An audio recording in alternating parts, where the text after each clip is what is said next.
Let's get peppy. We are here for a special, very special podcast, not because we dropped the ball 4 days ago. No, this is a special podcast here with Melina, Melina Wicks. First of all, how do we describe you now, Melina? Because you seem to have different jobs every time I speak to you. How do we describe you now? I think TV writer is still generally fine. That's my general gist. Okay, all right, TV writer, and for the purpose of this podcast, Dr. Melina. There we go. Dr. Melina is here to join us, special guest, Melina, for episode 78, I believe. Yes, it is. Okay, and Melina's gone the extra hard yards here because not only has she done the obligatory research before you do PEP, but because she knew we were going to talk about vaccinations and COVID, she went and got herself vaccinated just to try it out, and so she could give us an expert's view on it all. How are you feeling? I'm feeling very magnetic. Really?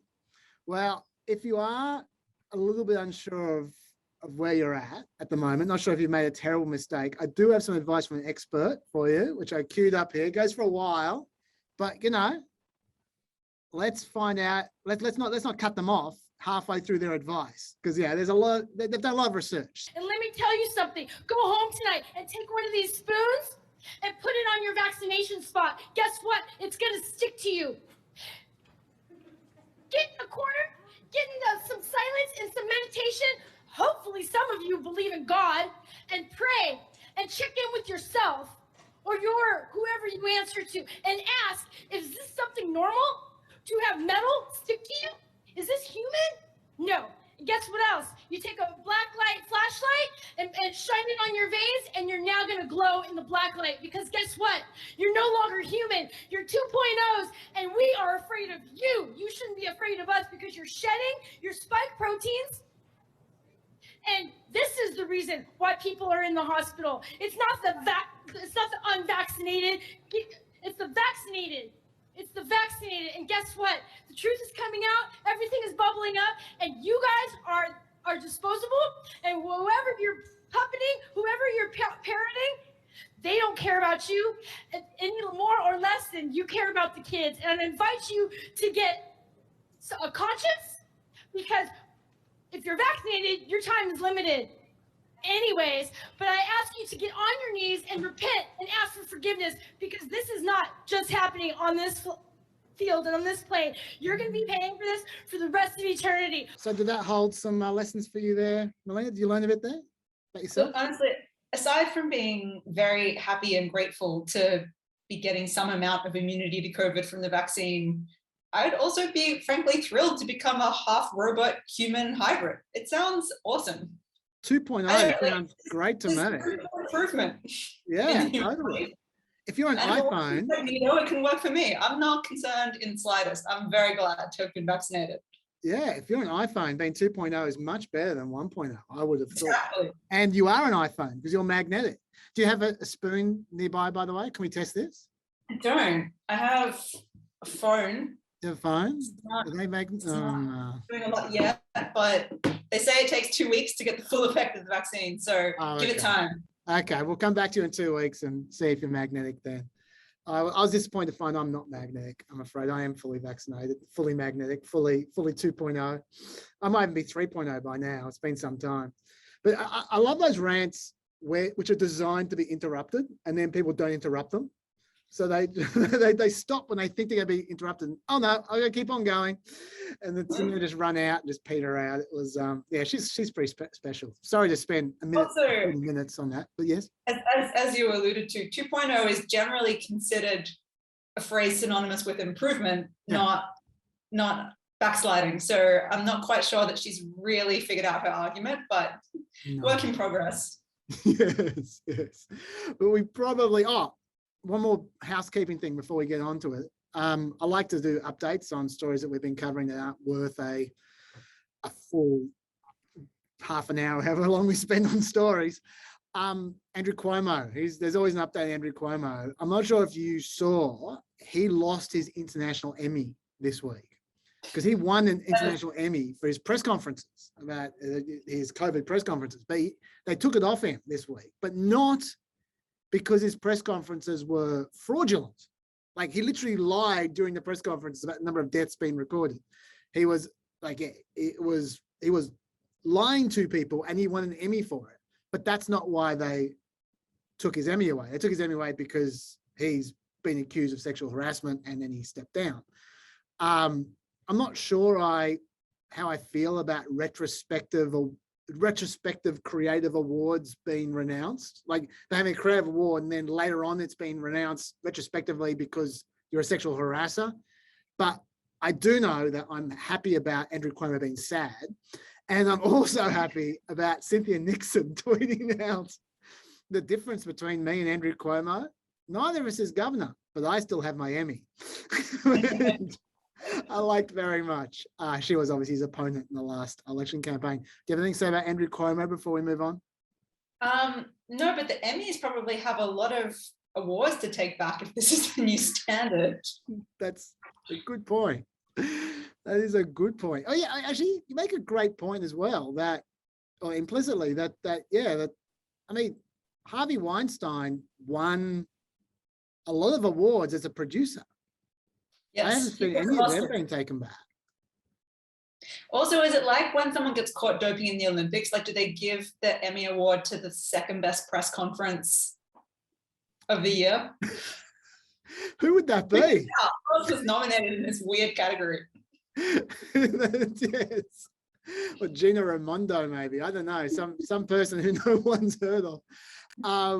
Yeah, that's a great question. I don't think so. I think it's just the world is lacking an international Emmy for press conferences on COVID. Keep going, Australian premiers. You're vying for a weighty award until you sexually harass someone. Let's go into Afghanistan though. There's obviously a lot to talk about that. Let's basically split this up. We don't have a huge time constraint here just for once, which is nice. But let's split this up into half Afghanistan, half non-Afghanistan. There's a lot to talk about. As far as Afghanistan goes, latest stats that I've seen on this, since August 14, the US has evacuated, or at least facilitated the evacuation of 116,700 people. I think that's pretty much the final number now, because they're basically leaving right now.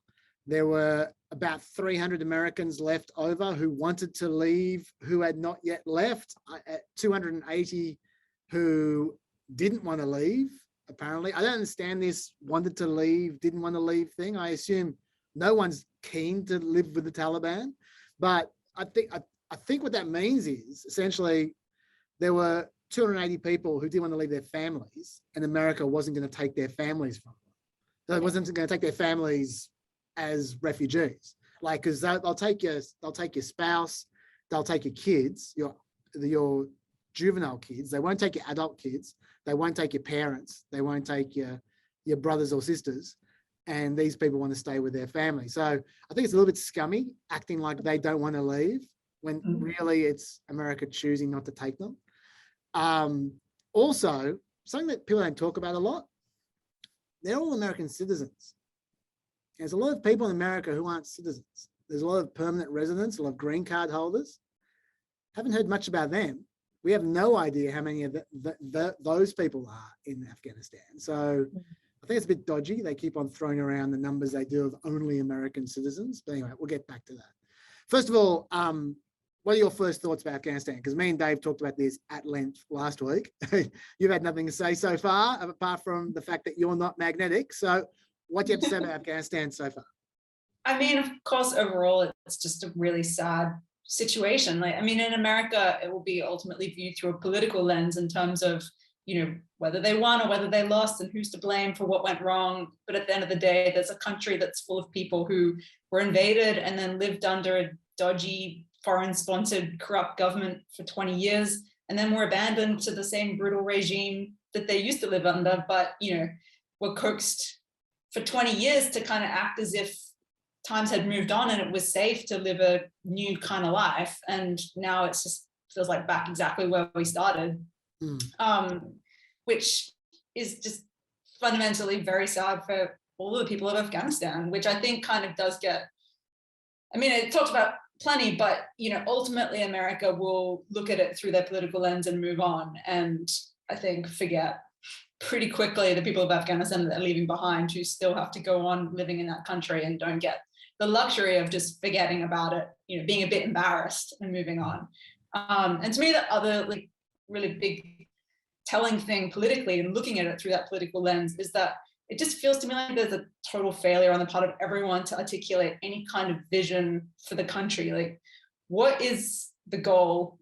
Why were we there? What were we trying to achieve? What would have been the best strategy to achieve that goal? How should we measure success? You know, when we're having this sort of debate about, you know, has America succeeded or failed? And has Biden screwed it up, or is it not his fault? Is there anything we could have done to do it better? There's like a lot of criticism about the messiness of the situation and not a lot of articulation from anyone in any leadership position about what we even wanted to achieve there. And I think that sort of really fed into the directionlessness that you sort of feel in terms of how this is all played out in the end game. I think part of the problem is that no one agrees what they were trying to do, what they were trying to achieve, what the goal was. Like, some people were trying to nation build. Some people were trying to protect human rights. Some people were there for security reasons. Some people were there for terrorism. Some people were there just to get rid of Osama bin Laden. So, and every single person would have different answers. I mean, this is one of those sort of circumstances where, apart from killing Osama bin Laden, you haven't achieved anything really in the long run. And so everyone's upset. And so everyone's united in criticizing, even though in reality, most of those people would be unhappy under any circumstance because they want something else. Like whoever's happy, it would be a minority of the population, whether it be 15% or 20%. And everyone else did not achieve what they wanted if you only achieved that one thing.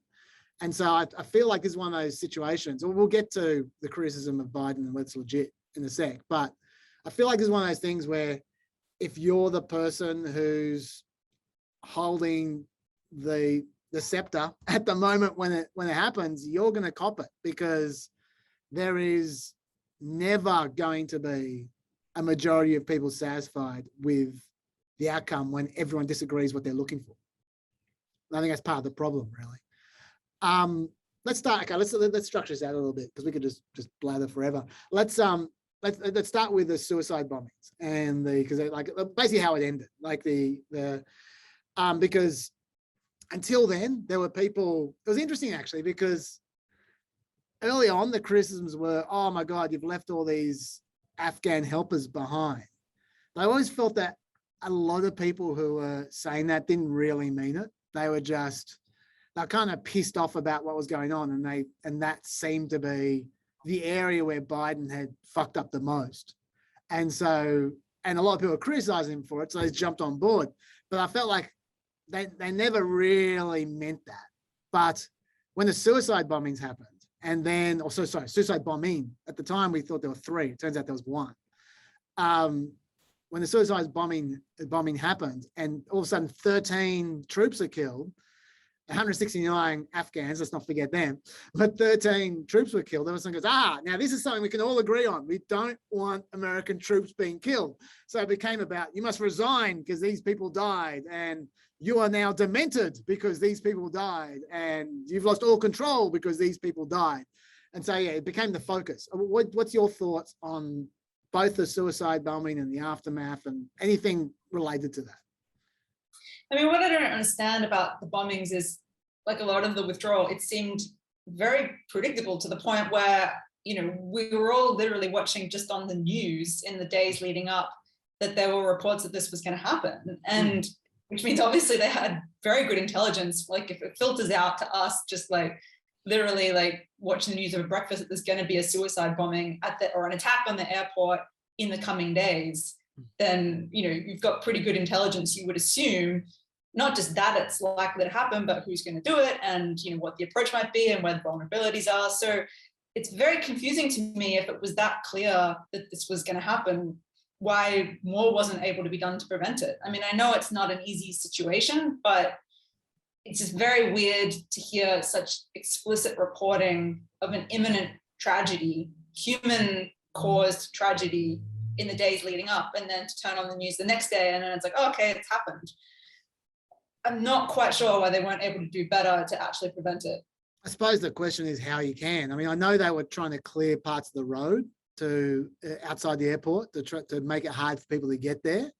But if you've got literally thousands of people milling outside an airport, it's pretty difficult to stop a terrorist being amongst those people. I mean, I know you can try. They've certainly been trying since, that's for sure.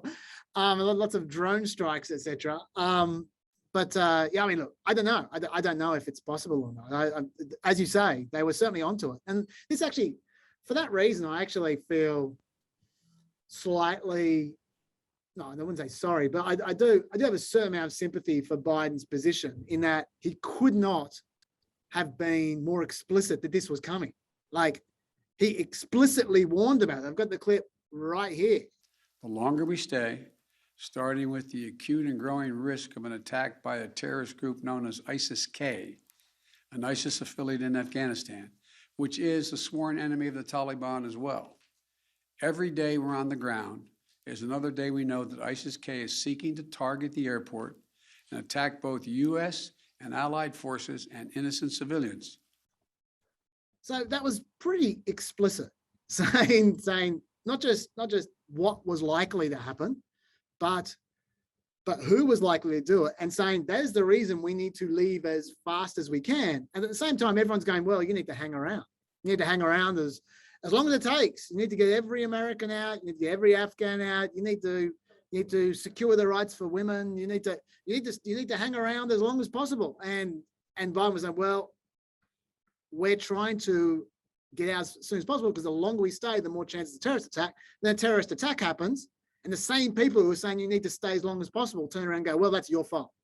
And so I feel like that's also, that is the corner that they backed themselves into by seemingly not predicting how fast Kabul would fall and how fast they'd lose control, because they're in a situation where the choice was, do you abandon Americans in Afghanistan to protect the troops and protect the people facilitating the withdrawals and get out as soon as you can because you know this attack is coming?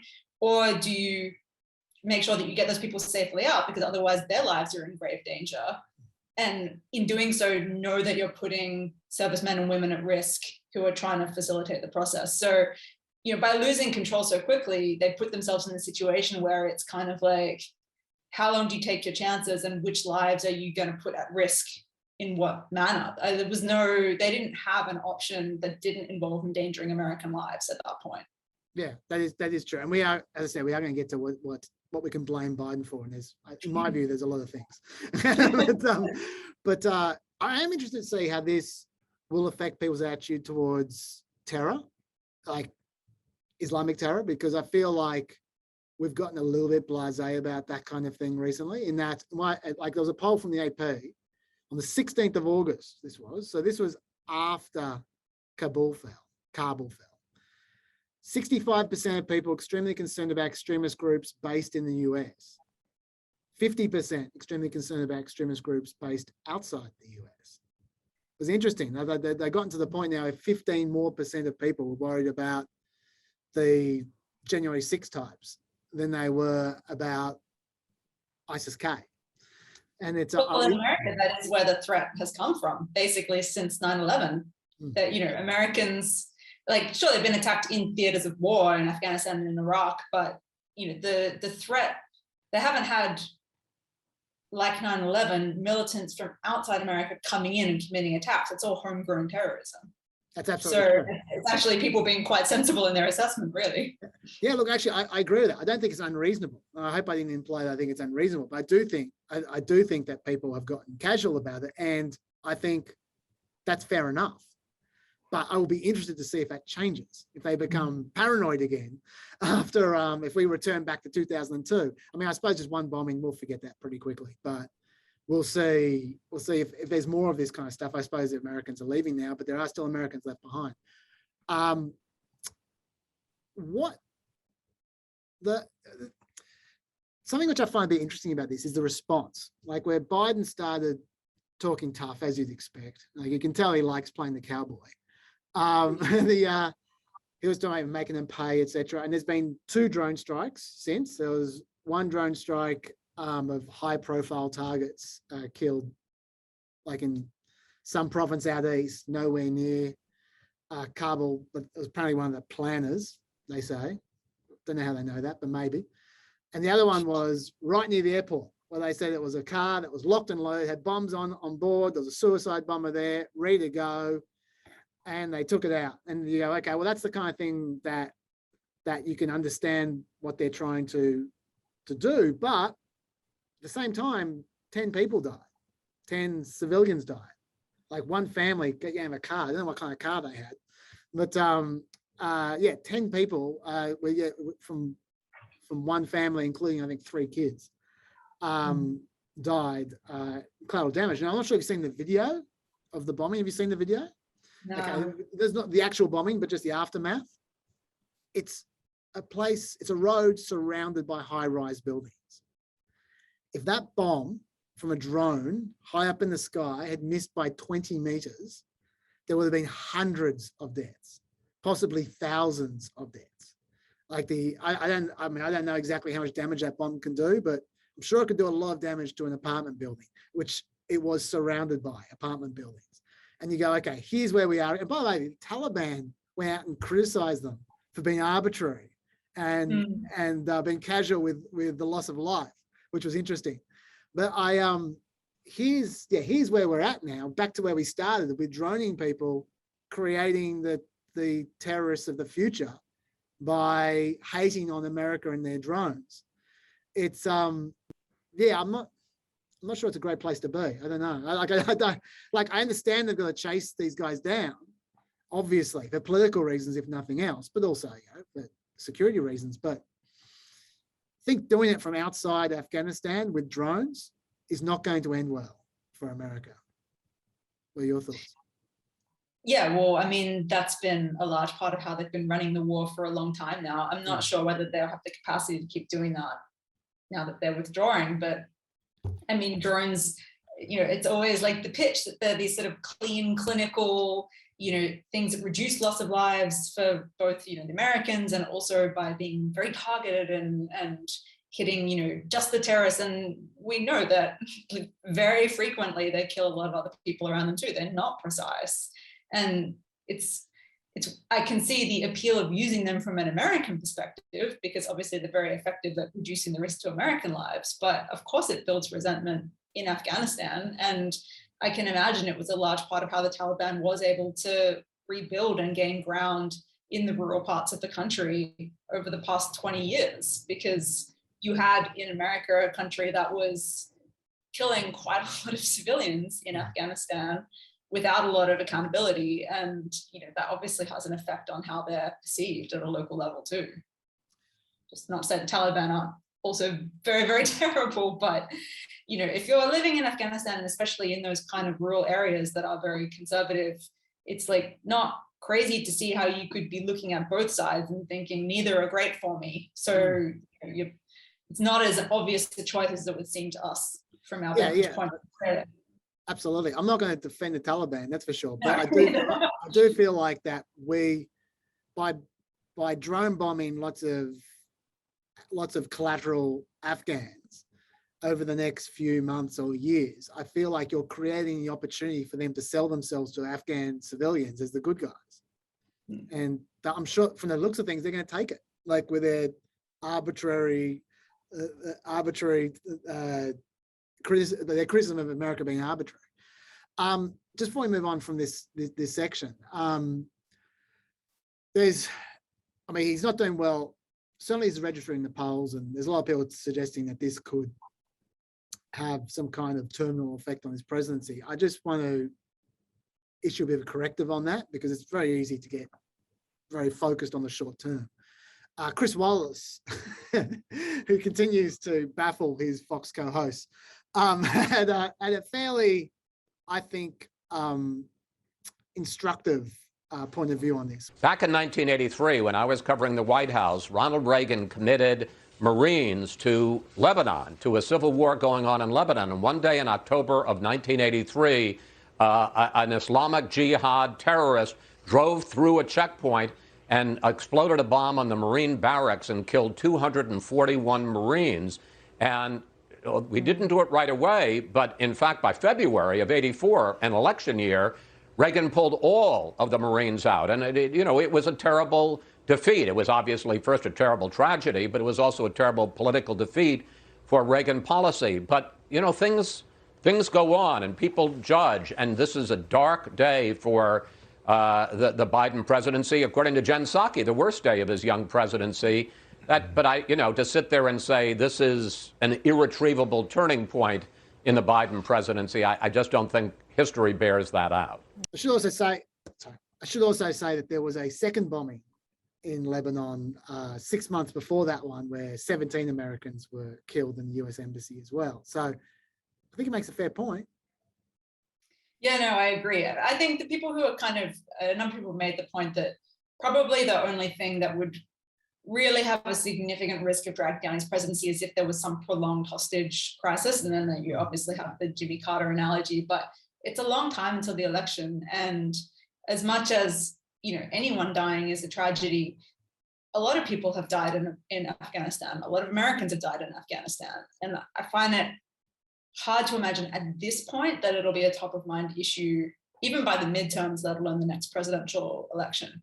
The withdrawal from Afghanistan. I think at the end of the day, most Americans won't care that much. I think what the Republicans would hope, I agree with that, but I think what Republicans hope is that it's a brick in a wall they're building to suggest that Biden is hapless, senile, and weak in particular. They love the word weak. And I think that they're hoping that this is some shorthand that they can say, they can express a litany of failures in 12 months' time, and one of them will be in Afghanistan, and then just go on. That's what I think they're hoping. Whether it becomes the case, we'll see. It'll certainly play the role like Benghazi, where, as you say, it'll be this sort of keyword that gets thrown in every list. Like there'll be a list of things, a list of failures that we hear repeated ad nauseum, and this will be on that list. Yeah. And whether it cuts through to voters, independent voters and Democrat voters, I'm not so sure. But certainly, it's a valid strategy to try and build a picture of someone as being ineffectual. And it's not a great moment for Biden. So, I see why they want to weaponize it. Yeah. I don't think in and of itself it will be massively impactful. But if it forms a picture of him over time, then sure. I would like to tighten this up a bit on the Taliban, because America's in a really weird place for the Taliban at the moment. A place I don't think anyone would have predicted even 2 weeks ago.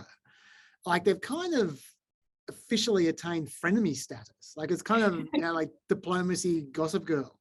And so where they're kind of like, as far as security goes, the military have been explicitly trusting the Taliban with their security for the outer cordon of the airport. Even after the suicide bombing, when the Taliban clearly failed, they still trusted them afterwards. That's some trust. As far as the helpers go, the translators and all the people who help the Afghan people who help the American army, they're trusting the Taliban with them as well. Even though the Taliban, there are all kinds of reports the Taliban trying to kill them, they're still trusting with them. Like Blinken, in his speech just before the bombing, the day before, said, quote, "The Taliban have made public and private commitments to provide and permit safe passage for Americans and Afghans at risk going forward past August 31.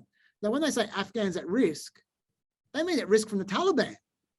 That's who they're at risk from. They're not at risk from traffic. They're not at risk from COVID. They're at risk from the Taliban.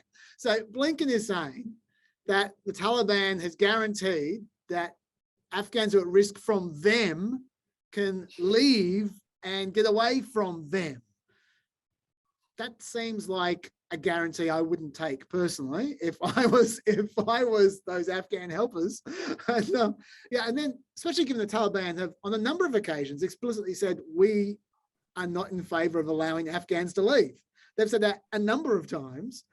In fact, they claimed that Afghans leaving was a violation of their agreement with Trump, which it just totally wasn't. Like, there's just no mention whatsoever. But that's what they're claiming. So I don't know why you then trust them to help them leave. And then, of course, the story that broke a couple of days ago, which was the big one, I think, in this area, was that American officials gave the Taliban a list of names of American citizens, green card holders, and Afghan allies to be granted entry into the airport. Now, Jake Sullivan, I should say, the National Security Advisor, insists that they gave no master list. But when Jake Tapper then said, okay, so you give a smaller list, he just changed the topic. He didn't answer that question. So sounds to me like they gave a list of some kind. And in particular, that story, I think it was from Politico, the story, had some killer quotes. Like, this is from one defense official, not one former defense official, one current defense official, a person working for Biden. Basically, they just put all those Afghans on the kill list. It's just appalling and shocking and makes you feel unclean. Now, if they're leaking that, people who work for Biden are leaking that directly and they're antagonistically against him. And by the way, the impression that you get, well, at least I get from what I've read, is that Biden doesn't take leaks very well. That Biden actually, there haven't been many leaks against Biden during his presidency, and part of the reason is apparently because he's gone to some trouble to make sure that they don't let leaks get out. Like, he can keep a tighter rein on the bureaucracy than Trump could. And so the fact that they are leaking it anyway, what are they saying behind the scenes? That they're not leaking? Oh my God, they must be hating this. So that to me feels like a lot of trust. What do you think? Well, I think it gets back to the fact that, like I said before, they were not expecting to lose control so quickly of Kabul. Yeah. Like, that was their evacuation point. And they clearly were not predicting that the Taliban would be in charge of Kabul at this point in time, and they are. And so they're left with no good options. You know, I can understand why it's realistically probably impossible to get anybody out without having some kind of cooperation from the Taliban. I don't think that they are dealing with them naively. Like, I think they understand who they're dealing with. And I think, you know, I would be surprised if anyone is buying the idea that the Taliban has significantly modernized or moderated or anything like that. You know, I think it's just they've put themselves in a situation where there aren't any options because they didn't plan for this. And I certainly don't think it's a good idea to give lists, especially of Afghans, to the Taliban, because, yeah, it does set up a kill list. I mean, that they would understand that there's some mutual benefit with the Taliban in letting all the Americans get out. So I think they're not crazy to trust them with that. That there is kind of like a logic, you know, not that they're like friends now and actually going to sort of cooperate, but, you know, it's like the Soviet Red Phone. Like, there are times where you can cooperate with your sworn enemy because you actually do have a mutual interest in a very specific, narrow set of circumstances. But for the Afghan interpreters and other helpers on that list, it's not a good situation. I don't know if there was another way to get around it, but I mean, you would be terrified if you were in that situation, rightfully so. Yeah, I agree that giving them a list of American citizens would have been okay, because you know what? I reckon they know who the American citizens are anyway. Yeah. I reckon they're going to find them if they want them. But and whatever it takes to get the American citizens out, I understand. But yeah, I feel like unless you can guarantee those Afghan allies are getting through, I wouldn't be given their names. I've got to say, I feel like, I mean, look, to your point you just made, I don't think they're being naive either. I don't think that they, you know, like George Bush said about Putin, that they've looked into their eyes and looked into their soul. I don't think that's what's going on here. I think that they can bribe the Taliban to do what they want. And it's in the Taliban's interest, because the civil war is now becoming an intra-Afghan thing, between various terror groups. And so it's in the Taliban's interest for America to be their pal. So I do think that they are pragmatically leaning on the Taliban in a way that makes sense. But I still wouldn't be giving them the list. I think that's going a bit far. I also think that I mean, I've said this a few times on the podcast, I question how much Biden actually cares about the Afghan helpers. I think he thinks that they are a political problem. I think that he's got form over the years of worrying about the political issues of refugees, taking refugees. And I think there's been already enough cacophony from Trump and his supporters about potential terrorist refugees that I don't think he's going to be doing them any favors anyway. So I think the question is not whether they were naive. The question is whether they could be bothered to care, or whether they're just going, okay, we'll go this far, but we're not going to work really hard to go further. You know, that's the question mark for me. But yeah, I don't know. I've got no idea. I should say that, and this is a grab, that if something goes wrong with the Taliban and America's relationship, is going to come back to haunt Biden. You trust the Taliban, Mr. President? You trust the Taliban, sir? Is that a serious question? It's absolutely a serious question. You trust the Taliban? No, I do not. The country to the Taliban? No, I do not trust the Taliban. He was suitably confused there when people asked if he trusted the Taliban. But then 2 weeks later, we've got not just this kill list story, but did you see the story that broke yesterday, which, hey, we don't know if this is, I need to emphasize, these are always leaks. These are always anonymous sources. Who knows if it's true or not, but it was in the mainstream media yesterday that the Taliban, you just said before that they didn't know that Kabul was going to fall. They didn't know that the Taliban was going to be in control of everything. And if that was the case, then you understand them making the best of a bad situation. But the story yesterday was that they did know, because the Taliban offered them to secure Kabul, and they turned it down. That when the Taliban marched into Kabul, there was a meeting, a high-level meeting, where the Taliban said, we have a problem now securing Kabul, and there are two options. Either you do it or we do it. And the Americans said, General McKenzie said, you do it. And the reason he said you do it was because he thought we don't have enough troops to do it. Now, we saw that they got enough troops in to secure the airport instantly, like in like a day, those troops were there. They could have sent 10,000 rather than just 5,000 if they wanted to. They didn't do that. And we're going to get to this. It reminds me of the Bagram situation, where the reason they didn't secure Bagram was because they didn't have the troops. I should correct myself. Not they didn't have the troops, but they knew that Biden wanted to not have that many troops in Afghanistan. He wanted to draw them down and keep them down. And so if it is indeed true that they made the call to allow the Taliban to be in charge of their security and the security of the airport and the security of their own citizens and helpers, because they didn't want to suddenly have 15,000 or 20,000 troops in Kabul securing it, then that is a problem, I feel. I feel that is a really big problem, because you can have those troops for a month and then withdraw. That doesn't stop the withdrawal.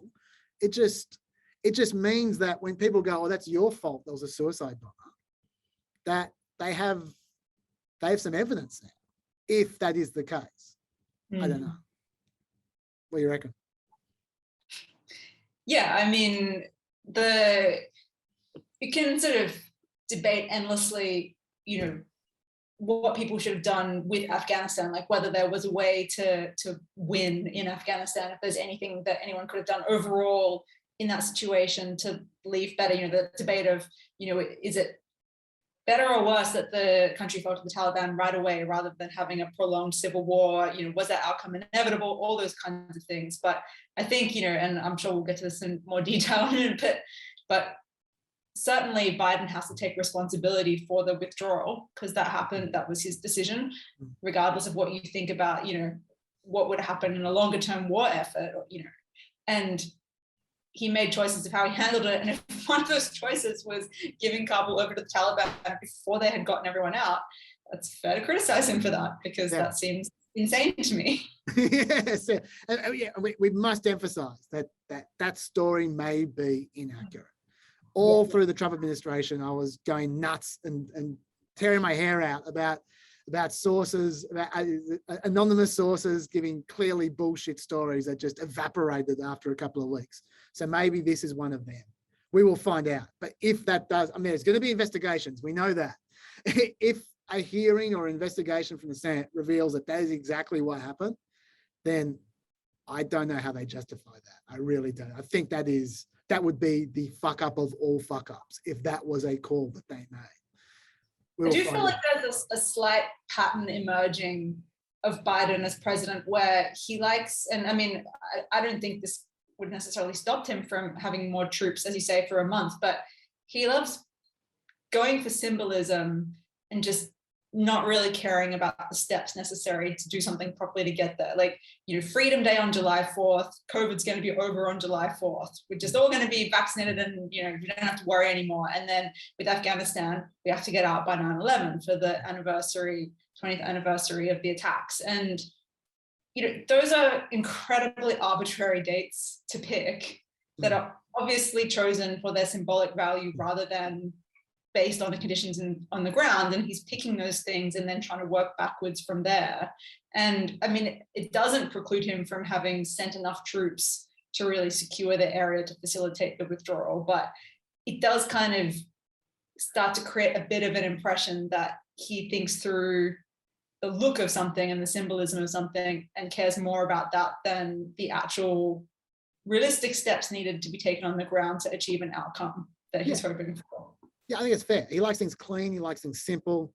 He's a classic politician, a classic retail politician. Details guy. Yeah, exactly. And this is yet another way. I don't want to be clean and simple myself, but this is I don't want to suggest that they are exactly the same. They are very far from exactly the same. But I've always thought, I've said this a number of times, that Trump and Biden have more in common than people think. They are not direct opposites, like you would think from their personalities. Their personalities are direct opposites, for sure. But they have a number of things in common, and that's one of them. They both go for the symbolism. They both go for the clean message that cuts through and just nice and simple and everything. Like, they don't sweat the details. Also, despite Sleepy Joe and Demented Joe and all that kind of stuff, Biden likes control. He likes to have a singular point of control, just like Trump did. Neither of them are into delegation. They both like making decisions themselves, and it's which is interesting. But anyway, I won't get sidetracked on that one. They're also both quite hostile to the idea of having any accountability, especially from journalists, and it's something that is increasingly annoying me about Biden, and is really standing out in this situation where there are all these legitimate questions to ask about this situation and his handling of it. And he just I've noticed in press conferences when people ask him, questions that, designed to hold him accountable for these serious things that are happening, he acts very put upon, and almost to the point where he, acts like it's insulting that he's being asked the questions. And it's like, you're the president. Like, I feel like he wants, he has this branding of, I'm the empathetic guy and I'm the guy who, does what's right, and, give me a break, like, is something he's throwing out ad nauseum. But, the idea that, like, you can be that person, but everyone thinks that they're acting in good faith. You still, as president of the United States, have an obligation to answer questions about your decision making and to be held accountable. And I feel like too often his response is to kind of lash out at people for asking questions as if we should all just give him the benefit of the doubt at all times, that everything he does is correct, just because he thinks he's doing it with the best of intentions. And I don't really think that's good enough. Yeah. And it does kind of remind me a bit of Trump, and that was the knock on Trump, that he was hostile to journalists and would just say fake news, and saying, give me a break, and, kind of waving your hand away is the same thing. to the same end. He does get tetchy. He definitely gets tetchy, and like he's a bit smarter than Trump with the press. That he won't go out and they can actually almost implicitly threaten them with his mob. But and also I'll give Biden credit. He does apologize sometimes when he goes overboard with the press, which obviously Trump never did. But at the same time, Trump. He is a better person than Trump, but this doesn't mean that he should be above accountability and hard questions. Totally. I do feel the instinct of him feeling entitled to skate by without real accountability is very similar to Trump. I do agree with that. Before we move off the Taliban, I should note, because given that we're talking about this weird way the Taliban and America are working, almost that America is becoming almost the Taliban's partner against the other terror groups that they're fighting for control of Afghanistan with. Taliban still together with Al Qaeda. Let's not forget that. I think people just keep on just forgetting that bit. Like, there was a report from the Treasury Department in January, quote, Al Qaeda is gaining strength in Afghanistan while continuing to operate with the Taliban under the Taliban's protection.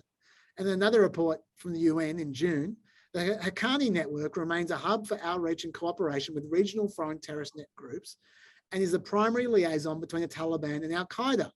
Now, Ned Price, who's a secretary, a State Department drone, said on, I think it was Friday, said that the Taliban and the Haqqani network are separate entities. And look, that's true, but the UN report said the Haqqani network, though integrated into the Taliban, remains semi-autonomous status while still reporting directly to the Taliban Supreme Council. And the Haqqani network, there's reports everywhere of them openly operating in Kabul, doing security work for the Taliban over the last few weeks. So, and they're in bed with Al Qaeda. So, and not to mention the Taliban spokesperson the other day explicitly denied there was any proof that Osama bin Laden was responsible for 9/11, even though the guy made videos claiming responsibility for 9/11. So make what you will out of that. But, I'm a bit cynical about the talking point that really seems to be out there a lot in the news, which I assume is coming from politicians initially, of like, oh, ISIS-K are the enemy of the Taliban, and they're more extreme even than the Taliban. They're like so much worse. They broke away because they wanted to be even harsher, and I'm sure that's true to an extent. But I mean, you always get with these sort of military groups splintering and factions and things of that nature. But the idea that there's like a meaningful ideological difference in terms of extremism from our perspective, I think is a bit dubious. They're all pretty extreme from our standards here in Australia, I would argue. And the idea that, just because ISIS-K consider themselves like 10% harder, we should therefore feel good about having to work with the Taliban is a bit of a stretch. And realistically, in terms of how it plays out, going forward, either there is going to be ongoing fighting between the Taliban and ISIS-K, which would be predominantly, I would imagine, a power struggle rather than a genuine, ideological conflict where the people of Afghanistan will live free or not, depending on who wins. I don't think it's a good situation for the people of Afghanistan either way. And either there will be ongoing fighting for power and resources and land and things of that nature, which is shit for the people of Afghanistan, or those groups will mend their bridges because they started as the same anyway and start to cooperate again, which is exactly the situation we went into Afghanistan in the first place to stop Taliban working with terrorist groups in the land. So, I feel like the differences between those groups, even if they are sworn enemies, is kind of overstated looking through the lens of America's involvement in Afghanistan. Well, there is one difference between ISIS-K and the Taliban. There's the Taliban have a lot more guns from America. The count that I've seen, 75,000 vehicles, and that's 50,000 tactical vehicles, 20,000 Humvees, 1,000 mine-resistant vehicles, 150 armored personnel carriers, 600,000 weapons, 208 aircraft. They've got, obviously, thanks to the Afghan army, rather than, it's not like America handed it to them. I should say that the impression I get from the military guys is that they're less worried about the planes and the big stuff because they don't have the repair parts or the tools needed to maintain them. And so even if they can operate them, which is a question mark, given that the Afghan government couldn't operate them without America's support, if even they can operate them, they won't be able to operate them for long. So I don't think people are worried about that. I think they're more worried about the guns, the bullets, and the grenades, because they can definitely use them. And not to mention apparently in the last 2 years alone, America gave the Afghan military 18 million rounds of ammunition. And then there's also the radios, the night vision goggles, all that kind of stuff, which would be useful as well for the Taliban. So that's what they kind of worry about. Just one more thing on Taliban before we move off. Do you think, given what we just talked about, Taliban offered America to keep a diplomatic presence in Kabul, to keep an embassy there, which was a surprise, but yeah, that's where we're at. America turned them down.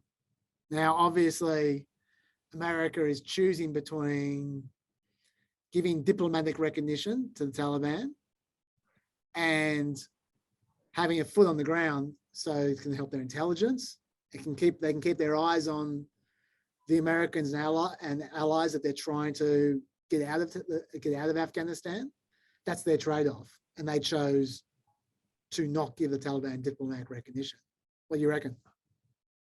Surely a factor as well would be the security of the embassy itself. I mean, that would be an enormous target, you know, if not from the Taliban, then from ISIS-K and from Al-Qaeda. Great call. I feel like they would just never stop getting bomb attempts. So I can kind of understand why they declined the offer, to be honest. That is why you're on this podcast. That's why you're a doctor.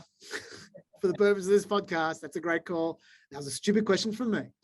Okay, let's move on. Are people being unfair to Biden? This section here is, first of all, are people being unfair to him and what he actually did wrong? Let's start with are people being unfair. Do you think he's copped too much, or do you think he's earned it? I think some people are being unfair. Like some people are leveling unfair or disingenuous criticisms, but I think it's very fair that he's being criticized, because even though, look, I'm not a fan of the forever wars, and I understand completely why he came to the conclusion that, Afghanistan, America's commitment to Afghanistan was just going to be this endless thing that was not going anywhere. And it was just a question of, if you pull out now or pull out in another 30 years, it's going to be the same situation. So may as well just rip the Band-Aid off, to put it really coarsely.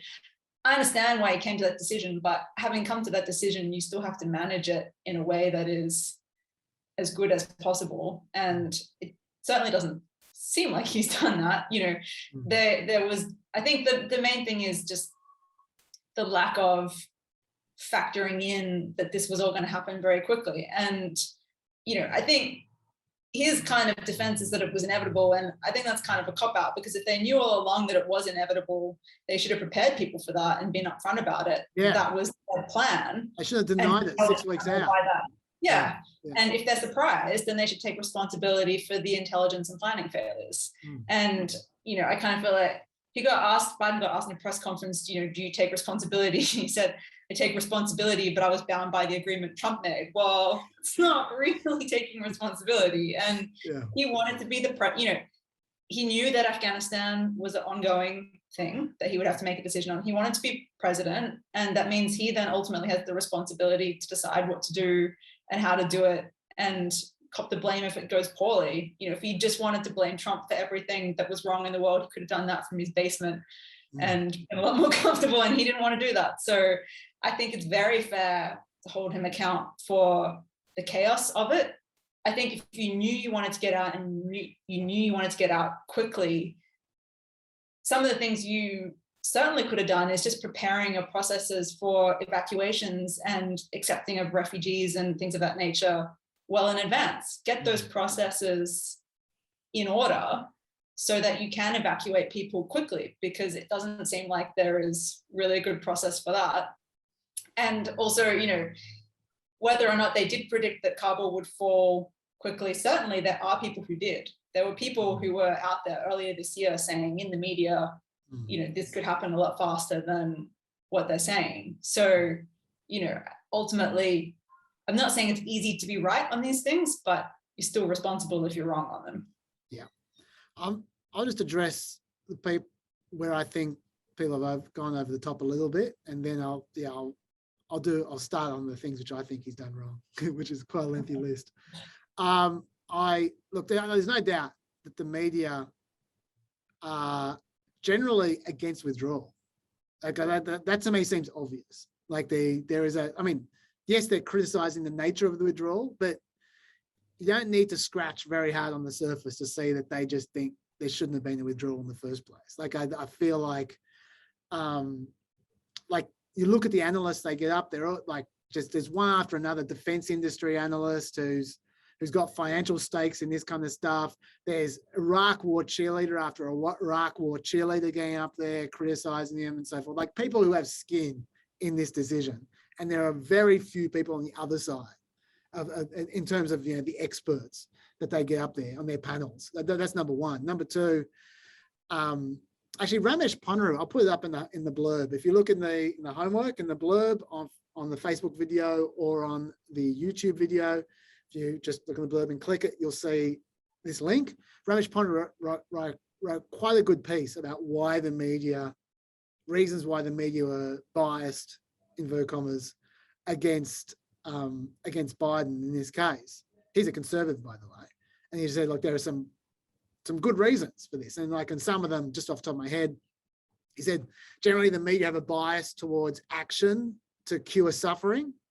When there's a situation where there's suffering, they want to see action. They don't like people going, oh, well, it'll be worse if we get involved. They don't like that at all. They also have personal relationships with a number of the Afghans at risk, because a lot of these people work for media organizations. Not a lot, a number of them do. So they know people who are personally involved there. The fact that Biden has received bipartisan criticism, like that's always a sign to the media that they should go hard. Generally, it's been terrible spinning from Biden and his team from before the fall of Kabul all the way through. It's been terrible spinning, and that always makes the media angry. It's a few good reasons. Anyway, but I do think it's true that the media have him in the gun a little bit. That does not mean he doesn't deserve to be in the gun, but they do have him in the gun. I do think there has been some bullshit stories. Like there was one that really stands out to me. It was called I think they said it was a dissent memo. A dissent memo that was sent on July 13 by a bunch of US embassy staffers, because they were so worried about what was going on. They warned that Taliban were going to take rapid territory and the Afghan security were going to collapse as soon as America left. They were going to collapse. As soon as, right after 31st of August, the Afghan army is going to collapse, and that the State Department should begin registering and collecting personal data from the Afghan allies as soon as possible for the special immigration visas, they said on July 13th. They did definitely do it before August. Now, that got out and people go, oh, look, here's a smoking gun that proves how they were ignored. But they said that Afghanistan would collapse after August 31. It collapsed 2.5 weeks before that. If it collapsed on August 31, that would be okay. But the problem was it collapsed before America left, not after America left. That was the problem, number one. Number two, they did start processing the special immigration visas in July. The problem was they didn't process before July, but this dissent memo was all too little too late. This was saying things that they'd already started and already did. So the fact that it was acting like a smoking gun was complete bullshit. So there were bullshit stories like that. And obviously there were double standards, like I mentioned on the show on Friday, how ridiculous it was for Pete Doocy to have a go at them for negotiating with the Taliban, negotiating with terrorists. After Trump had done a deal with the Taliban and wanted to meet them at Camp David. It's just, anyway. So there are double standards, but so many things you can criticize them for. Okay, let me start. Have you got more, by the way? Have you got more things you want to criticize them for? Because all right, well, we can take turns. All right, I'll start off. Why the hell did they leave those HIIDE scanners? The scanners that have the biometric data of all the Afghan allies on them, like the fingerprints and eye prints and all that kind of stuff, that now the Taliban are going door to door using to identify the people that they want to punish or hold accountable. Now, you might say, like I said before, they weren't leaving stuff for the Taliban. They left stuff for the Afghan with the Afghan army, right? The planes and the guns. They didn't need biometric scanners for their personal helpers for the Afghan army. They left them there because they didn't give a shit. It wasn't because they gave them to the Afghan army. It's because they just left them there. And that to me is unforgivable. So that's number one, something that we can blame America's conduct for, I feel. You go. You finish your list first. Okay, I'll keep on going then. You already mentioned the early evacuations. I understand that people said that if they'd started evacuating earlier, Afghanistan would have unwound earlier. That may well be the case. But sorry, I'm getting, I've got to shut down G-chat. This is the problem with Zoom. So, Unintentional message notifications. there we go. All right. Everyone's getting chatty.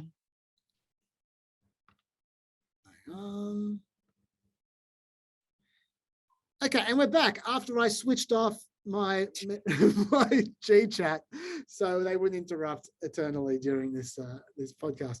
All right, you mentioned the early evacuations, but Obama evacuated Afghan helpers 10 years ago. It's not like Afghanistan unwound then. Everyone's been evacuating their helpers apart from Trump. Trump was only dropped the ball and he stopped processing them for a year, for the final year. But they could have, if they'd just done a couple of hundred at a time, like a couple of, like 100 or so a day, say, from February or March, it wouldn't have made Afghanistan unwind. That's ridiculous. They didn't even bother. They didn't start until July. So that, I think, is unforgivable as well. The United Kingdom, they got all their people out with time to spare because they deployed 900 paratroopers into Kabul to rescue people personally. Not saying, hey, just show up to the airport and try your luck with the security guards who, by the way, are the Taliban. Like, they weren't doing that. They were, I mean, look, it's a miracle how many people they got through that airport gate. I'm not knocking the evacuation. 100 and whatever thousand, that's impressive.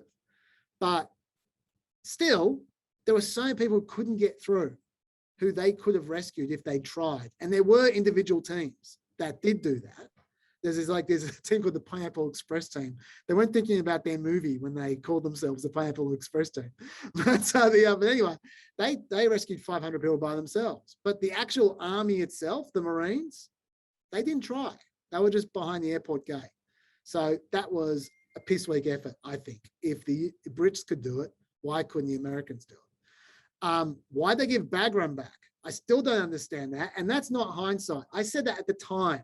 When they left Bagram, I said on the Friday show that I found that really weird. Bagram Airport is easily defendable. There's flat land everywhere. Kabul Airport has high-rise buildings around it where you can have snipers and where if you get into gunfire, there will be collateral damage all over the place. I do understand that Bagram Airport is 40 kilometers away. So how do you get people there? I understand that's an issue, but you could have kept both. You really could have. Like it was their choice to desert Bagram. And when they deserted it, it was their choice to desert it in the way they did. You don't hear much about this. Do you know how they deserted it? It was in the dead of night. They cut the power and left. They didn't say anything to the Afghan army. They just pissed off. So by the time the Afghan army knew, hours later, the place had been stripped for parts by looters and it wasn't operational anymore. Now, why would they do that? The only reason I could think of that they did that was because they were trying to make it so there was no way they could go back. Like where almost the one part of the army is against another part of the army, or perhaps the Biden side of control is against the military side of the control, not wanting them to have the opportunity to convince him to go back in. Going, well, you can't go back in, it's ruined now. I don't know, that's my guess. I can't think of any other reason why, because they'd sabotage their own facility so that the Afghan army can't use it. Now, maybe they had foresight there. They didn't want to leave it for the Taliban. Maybe. But they didn't do that for anything else. I don't know. It's weird to me.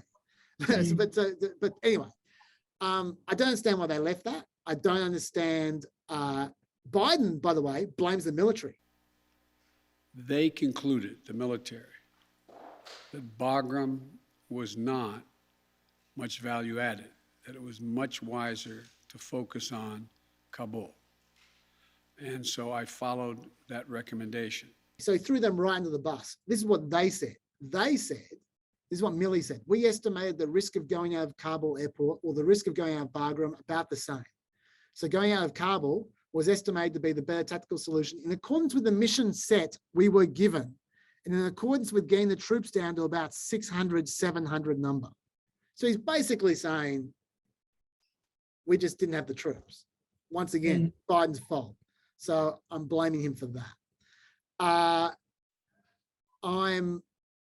already mentioned I can't believe it, that I'm blaming them if they allowed the Taliban to secure Kabul. That's a big one. Also, too much happy talk.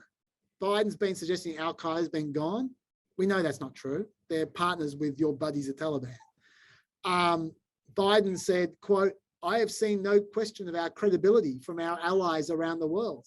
The fact of the matter is I have not seen that. As a matter of fact, the opposite I've gotten, the exact opposite. Meanwhile, Germany, the guy who's likely to be the next chancellor, said it's the biggest debacle that NATO has suffered since its founding. Sounds like criticism to me. I already mentioned that they did the happy talk with evacuation numbers. They haven't mentioned the green card guys. They haven't mentioned the long-term residents.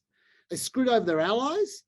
Biden promised Boris Johnson and G7 leaders at the G7 summit that critical US enablers would remain in place to keep Kabul safe following the drawdown of NATO forces. Not only was that clearly not the case, but if that story is right, they had the option and they said no, and then screwed over their allies.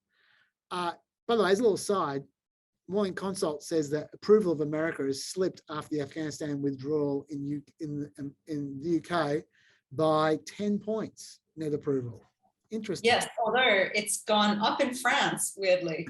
Okay. I saw that and they had a list of countries and it was down nearly everywhere, but it was up like 5 points in France. The Return of Surrender Monkeys. I love it. Okay, that's my list. What else you got? Look, it's a pretty good list. I mean, I just think, for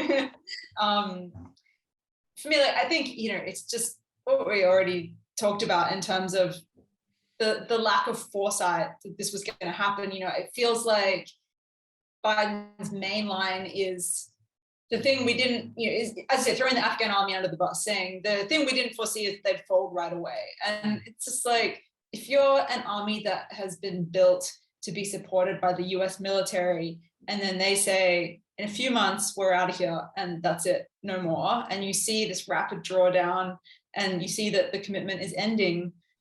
Like, what incentive do you have to keep risking your life when you would be able to look around you and see the conditions on the ground clearly better than Biden and his people were able to, and know which way it was going to go? Like, is it worth endangering yourself and your family for a year in a fight that you just know that you're not going to win?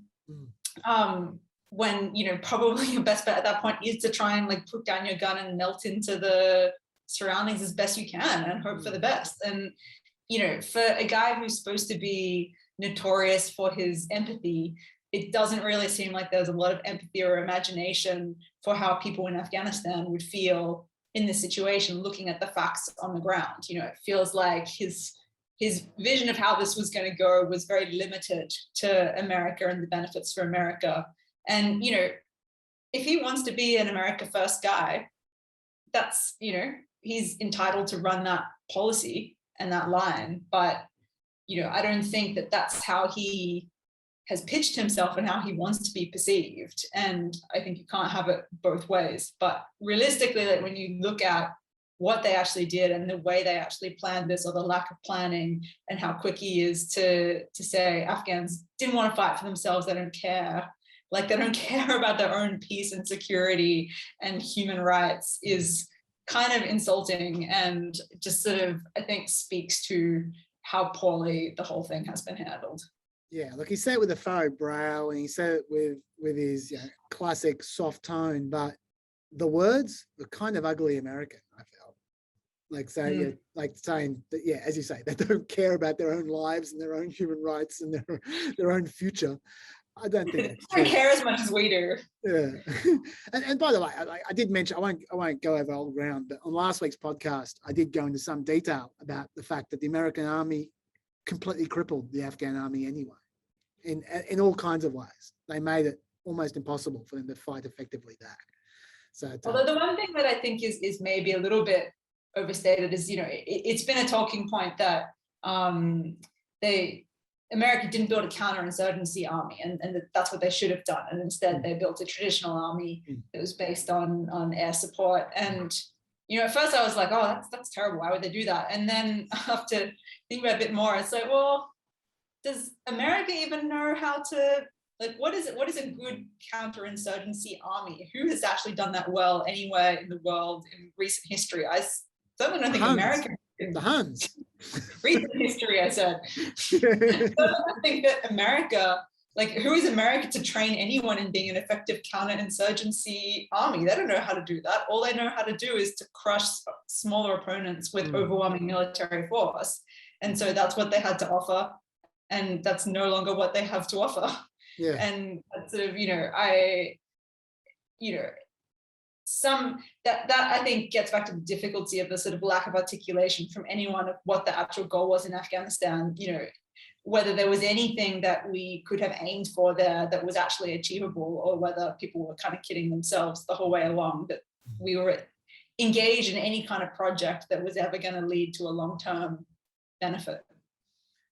And we've spoken about Afghanistan for about an hour and a quarter. I do want to go into other stuff. So, but if you particularly want to talk about either the two kind of areas which I've got left, which I want to talk about at some point in time, but I'm happy to do on Friday with Dave, is either the kind of Republican second guessing going on at the moment, and where the refugees are at, who are going to be coming to America, and what exactly is the storm they're going to be coming into. Do you particularly want to talk about either of them, or should we move on? I would just say that the messaging is also really bad on the Republican side, where they're slamming the messy evacuation, but then also have quite a lot of high-profile members and affiliates who are whipping up fears against refugees as all terrorists and things like that. And it's like, if that's the line you want to take, why does it matter if the withdrawal was messy? Beyond, obviously there were Americans put at risk, but the kind of bigger talking point is how the withdrawal essentially fucked the Afghans in Afghanistan, but then Republicans at the same time want to say that they're a country full of terrorists. So I think their messaging is a little bit confused there. And they seem quite confused. Yeah. I will go into this on Friday, but to me, the thing that epitomizes the confusion and some of the critiques from Republicans is a bill that Kevin McCarthy is trying to push at the moment, which, let's see if I can find it here. I can't find the name. Look, basically the bill specifically states that troops must stay in Afghanistan till all Americans are rescued, but only if it's safe. Like what? What? When has Afghanistan ever been safe in its entire history? But leaving the other side, like, however unsafe it is, it's less safe when there's a bunch of troops there trying to do things. Like, it's like, talk about, let's create a target for terrorists, but only if the terrorists aren't going to attack it. He's canny. He's a clever guy. Anyway, let's leave it. Let's leave Afghanistan. I want to go to just completely different kind of tone here, because that was quite dark. Let's go Jeopardy. That's kind of different. I know that's something that you were talking about to me on G-Chat about. So I know that's something you've been looking into. What can you just give a quick summary of the situation? Yeah, I think you guys might have touched on it in another podcast, and it's a story that sort of keeps rolling on, and I sort of enjoyed falling down that rabbit hole the other day. So for anyone who's sort of interested in keeping up with how that's going, the general, sort of a quick overview, long-running host Alex Trebek died last year. He was generally universally adored, considered to be a all-round great guy. Everyone loved him. Very, notoriously scandal-free, if that's a thing. for many, many years. And he died last year. And then they spent a year going through a rotating series of guest hosts, kind of trying people out with a view to ultimately filling these very big shoes. And, you know, it's a show that has a very dedicated fan base as well, a whole culture around it. So it was always going to be something that, you know, fans of the show were very invested in, and where there was going to be a lot of scrutiny of any decision making. And after this year-long process of trying all these different guest hosts, including like some really high profile people, like Aaron Rodgers from the NFL apparently is a super fan and did like all of this studying and training before he did his sort of short guest spot. And there were people who had been, you know, really prominent contestants on the show in the past who were doing it. And there were all these kind of fan favorites of who was going to take over. And then they announced a few weeks back that the host was going to be Mike Richards, who is the EP of the show, guiding this process, obviously, in his role of running the show, executive producer, I should say. Complete Dick Cheney move. Exactly. I think we've been drawing that comparison. Yes. Complete non-entity, known by no one. He'd only been EP of the show for like a year, if that. So not even someone who, you know, had this long-running relationship with the show. He'd auditioned for, I think it was Price is Right in the past as well. So a lot of the Jeopardy fans were like, he doesn't really want to host Jeopardy. He just wants to host any game show. And this was a very grave allegation on behalf of the Jeopardy fans. And so people were already super pissed that this guy, who was just a complete nothing EP, you know, Exceptionalist, he had appointed himself to this, you know, hallowed role of host of Jeopardy. And then very soon after, The Ringer, which is a kind of sports and culture website, did this investigation where they found all these old podcasts that he had been hosting when he worked on The Price is Right, where that's a warning. Said a number of insensitive things about women and poor people and Haiti, very specifically at one point, and just generally, you know, I've listened to some of the clips of them, you know, very typical, like, douchey sexist guy shtick. And so these sort of podcast clips got released, a sort of familiar story that we're used to seeing now, the past coming back to haunt someone. People were already looking for a reason to kind of get rid of this guy because he was such an unpopular choice. And so predictably there was outrage. Then the Jeopardy team announced that he was not going to host anymore, although he is still EP of the show and going through sensitivity training, as we've also come to expect in these matters, but no longer the host. And then it was subsequently revealed one of the people that they were considering for the host role, which is Ken Jennings, who went on the longest winning streak in the show's history. And the guy Alex Trebek wanted to be host as well. Yeah, I'm not sure if he specifically said that, but they had a special relationship, and Alex Trebek like left him a pair of his cufflinks, and you know, they were very kind of like, they were close, so that he was perceived as being the kind of handpicked successor. There were reports that he had been passed over because he had done some ableist tweets in 2014. So that's why you can get it. Mike Richards got it in the first place. And now Mike Richards is out. Ken Jennings is a non-starter. They've given it in an interim basis to the actress Mayim Bialik, who is from Big Bang Theory and other things. Blossom. Don't forget Blossom. Blossom, yes. And people have now started pointing to the fact that she has made controversial comments in the past about being an anti-vaxxer. And in 2017, when New York Times did their Harvey Weinstein expose, she did an op-ed for the Times where she said that she hadn't been sexually assaulted by industry predators because of her modest dress and the fact that she didn't act flirtatiously with men. She's also, despite having a Doctor of Philosophy degree in neuroscience from UCLA, an advocate of home births and one set of C-sections. There are those among us who believe that if the baby can't survive a home labor, it is okay for it to pass peacefully. I do not subscribe to this, but I know that some feel that if a baby cannot make it through birth, it is not favored evolutionarily.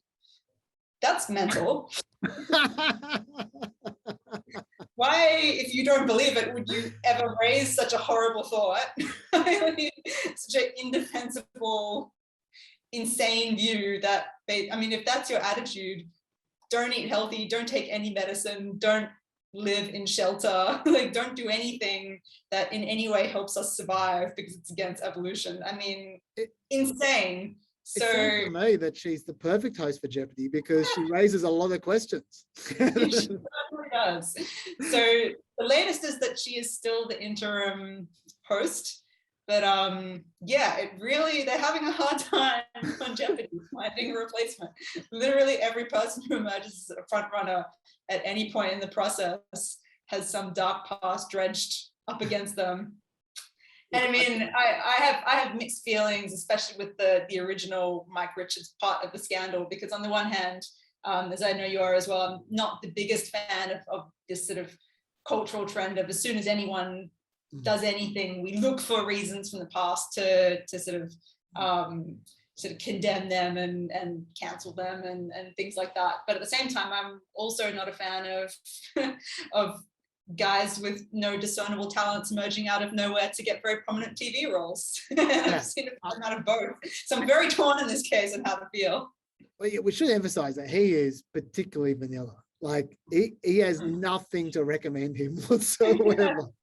He's just a cardboard cutout. He's what they call a non-playing character, an NPC. Like he's just. I took offense when in one of his podcasts he praised Jeff Probst for making it easier for generic white guys to succeed in television, because as a big Survivor fan, I think that's absolute slander against Jeff Probst, who is very talented, unlike Mike Richards. Very unfair comparison. Look, I don't want to anger the quiz show contestants in our audience. I'm sure that they're a very large contingent, but I do feel that the kind of person who is obsessed with quiz shows, I'd say they have a higher chance of having skeletons in their closet than the rest of the population.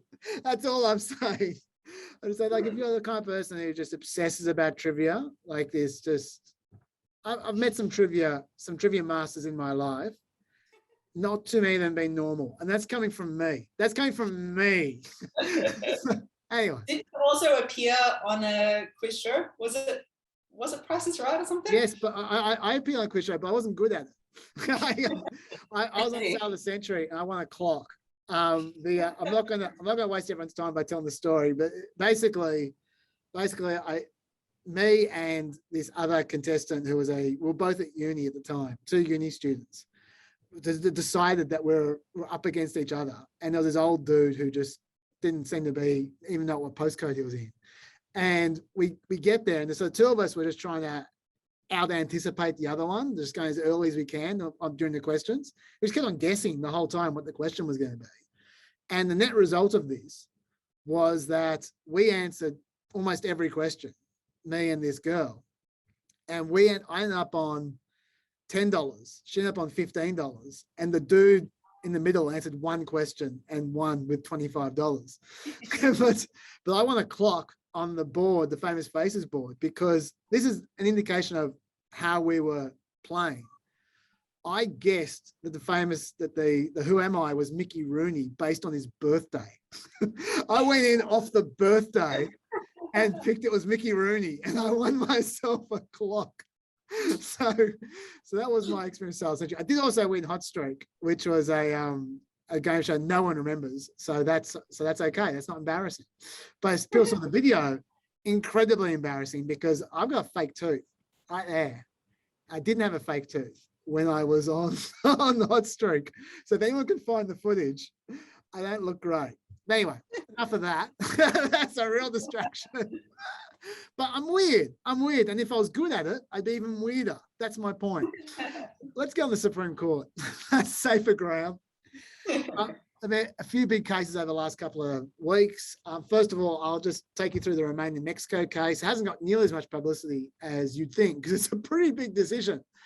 It's the Remain in Mexico policy, for those who don't remember, was a policy where when a legal immigrant or asylum seeker or whatever you want to call them, the person who hasn't applied properly for immigration crosses the southern border, under Trump, they were sent right back to Mexico, just over the border, to a camp where they were supposed to stay, and then they were supposed to be processed for for asylum, like you test them out, you have a judge, or maybe not a judge, an arbiter, listen to their case. If they qualify for asylum, they're back over the border and they get to stay in America. If not, you send them back where they came from. So the idea of that is that the idea of the Remain in Mexico policy was that people come over. It takes 2 years for them to get a judge because there's such a long queue. By that stage, they are basically Americans and they know exactly what to do and they know exactly how to live. And if they don't get the result they want, they just melt back into the community and never go home. So the theory behind the Remain in Mexico policy was, at the moment, you can work the system to make sure if you get into America, you stay in America, regardless of whether you're a legitimate asylum seeker or not. But the Remain in Mexico policy, only legitimate asylum seekers get to claim asylum. Everyone else gets sent back. Now, I mean, that's a very Australian policy. Let's face it. That's the Australian way, isn't it? Except for in various iterations of offshore solution from Australia, they don't even come back to Australia. They get, I don't know, whatever. But and like Australia, like the Australian examples, these people were just staying in camps that were crap and were often staying there for ages. Like Trump processed no one during COVID. For a year, no one was processed. They were just staying in camps. Now, I understand the idea behind, like, unlike a lot of people who are into immigration, which I am, and like a lot of, like, I'm a libertarian as far as this kind of stuff goes, and I really believe in immigration. But I understand that you do need to control your borders, and I do understand that you need to make decisions about who you're going to allow in and who you're not. And I also understand the idea of pull factors as well as push factors. I think they both exist. And so I understand the logic behind having a system like Remain in Mexico, where you process people before they come in. I understand the logic about that. But my personal view is that if you're going to have that system, it needs to be quick. You can't have people staying in camps for years. It needs to be at most a few weeks. It needs to be a place where children can stay. It needs to be safe. It needs to be well constructed. It needs to be like, they were just staying in these shitty shanty towns in Mexico, and there was heaps of violence and assault. Like, off the top of my head, I think a third of them were assaulted. There was just ridiculous numbers of percentages of crime, etc. And you need to be fair to them as well. Like, they had these non-judges judging them. They need to have proper judges. So if you have a proper process where you properly process them rapidly in a humane environment, I actually have a problem with that system if that's the way you want to go. That's not what they had. But anyway, that aside, Remain in Mexico, as soon as Biden gets in, day one, he says, let's get rid of Remain in Mexico. I want DHS to come up with a way to get rid of it. And then they did. They got rid of it, and that was the end. And then they took them to court. I think it was Texas and some other state. Took them to court. It was Missouri, and I was hoping you would know the answer as to why. Missouri? Yeah, and how they even have standing as a non-border state. Yeah, I was presuming some guys running for president at some point in time. that's usually the way it goes. It's whichever attorney general wants to run for president at some point in time. They take on these celebrity cases. So anyway, they did exactly what liberals did under Trump, just the opposite. Under Trump, they found the most liberal judge they could find in California to take him to court. In this case, they found the most conservative judge in Texas they could find to take him to court. The judge found amazingly that Remain in Mexico should be reinstated. That then went to the extremely conservative Fifth Circuit Court of Appeals, which also found that's the case. Then it went to the Supreme Court. This is where it mattered. What happened this week was the Supreme Court did not hear the case. The Supreme Court simply heard whether they should keep the stay, whether they should stay the order that Remain in Mexico has to come back or not during the court case, which could take months, maybe a year, could take ages. And the Supreme Court held that no, they're going to keep the order going that Remain in Mexico must come back. Now, the logic that the original judge used, I'm not going to go into because it was frankly befuddling. They just came up with whatever reason they could. I'm going to go through the logic the Supreme Court used because it was much more reasonable, and it's precedent setting, or rather precedent following is where I'm going. What the Supreme Court said was that, and I should say, by the way, as well, that they need a good reason to do this because remember, Remain Mexico involves Mexico's cooperation, and the court is not supposed to bind the hands of foreign diplomacy. Because what happens if Mexico just says no? What happens then? So they got to have a good reason. But the reason they used was the Administrative Procedure Act, which anyone who knows anything about court cases over the last 4 years know was a real favorite with Trump, because Trump instituted all kinds of procedures that were really messy, and then they'd take them to court and say he didn't follow the proper process when you make some kind of move or when you repeal some order or something like that. There's a process you need to go through, and he skipped all the steps, and then the judge would say, yes, that's right, and then they'd reinstate it. This happened over and over again. Like Trump lost about 90% of his cases when it came to the Administrative Procedure Act because he was very sloppy. Okay, but what it says is you can't override policies that people are relying on if you're overriding it in an arbitrary and capricious fashion. That's a quote, arbitrary and capricious fashion. You need to seriously consider everyone's interests first before you do it. Like look into it, you need to get in feedback, you need to do it properly. It takes months, right? That is what they used to keep DACA in place. When Trump tried to overturn DACA, that was about the kids who were born overseas, became illegal immigrants when they were 2 or 3 years old, and then grew up in America. The Trump wanted to send them back if Congress didn't overrule it, and the court said you can't do that because they're relying on that on their legality for their lives, and you haven't gone through a proper process. The court now used exactly that precedent to say, well, Remain in Mexico is the same. Texas is relying on the government to not let in thousands of illegal immigrants. And you can't just get rid of this system unless you seriously consider all the ins and outs of it and do it properly.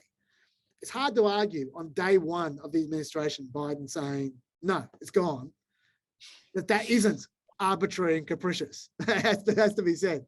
So I actually think that that's a fair decision from the court. Myself, I would have made the same decision, even though I am not, I'm not its target audience, let's put it that way. But that's what went on. And the important thing here is that it's going to keep on going on. All the executive orders that Biden passes is going to go through the same lens, just like everything Trump went through that lens. That is the new law. That is clearly what they're following. So Biden should stop taking shortcuts, because everything he does is going to get overturned if he takes any shortcuts. Do it properly. It'll take months, but at least you won't lose 90% of your court cases like Trump did.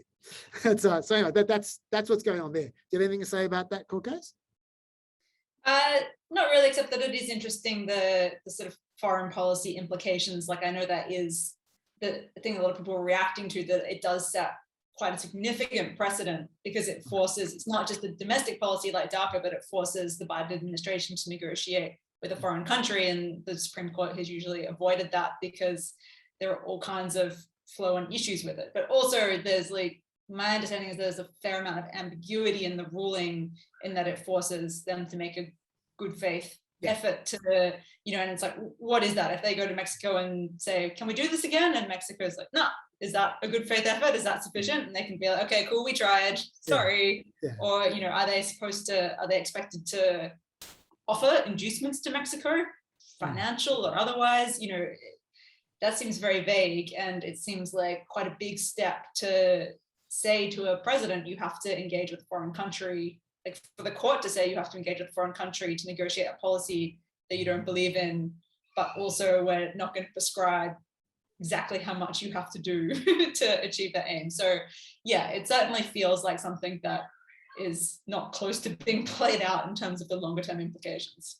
Yeah, I think that's a fair critique. I think that, as you said accurately, the Fifth Circuit Court of Appeals specifically said that all they need to satisfy the order is to make a good faith attempt to Remain in Mexico back.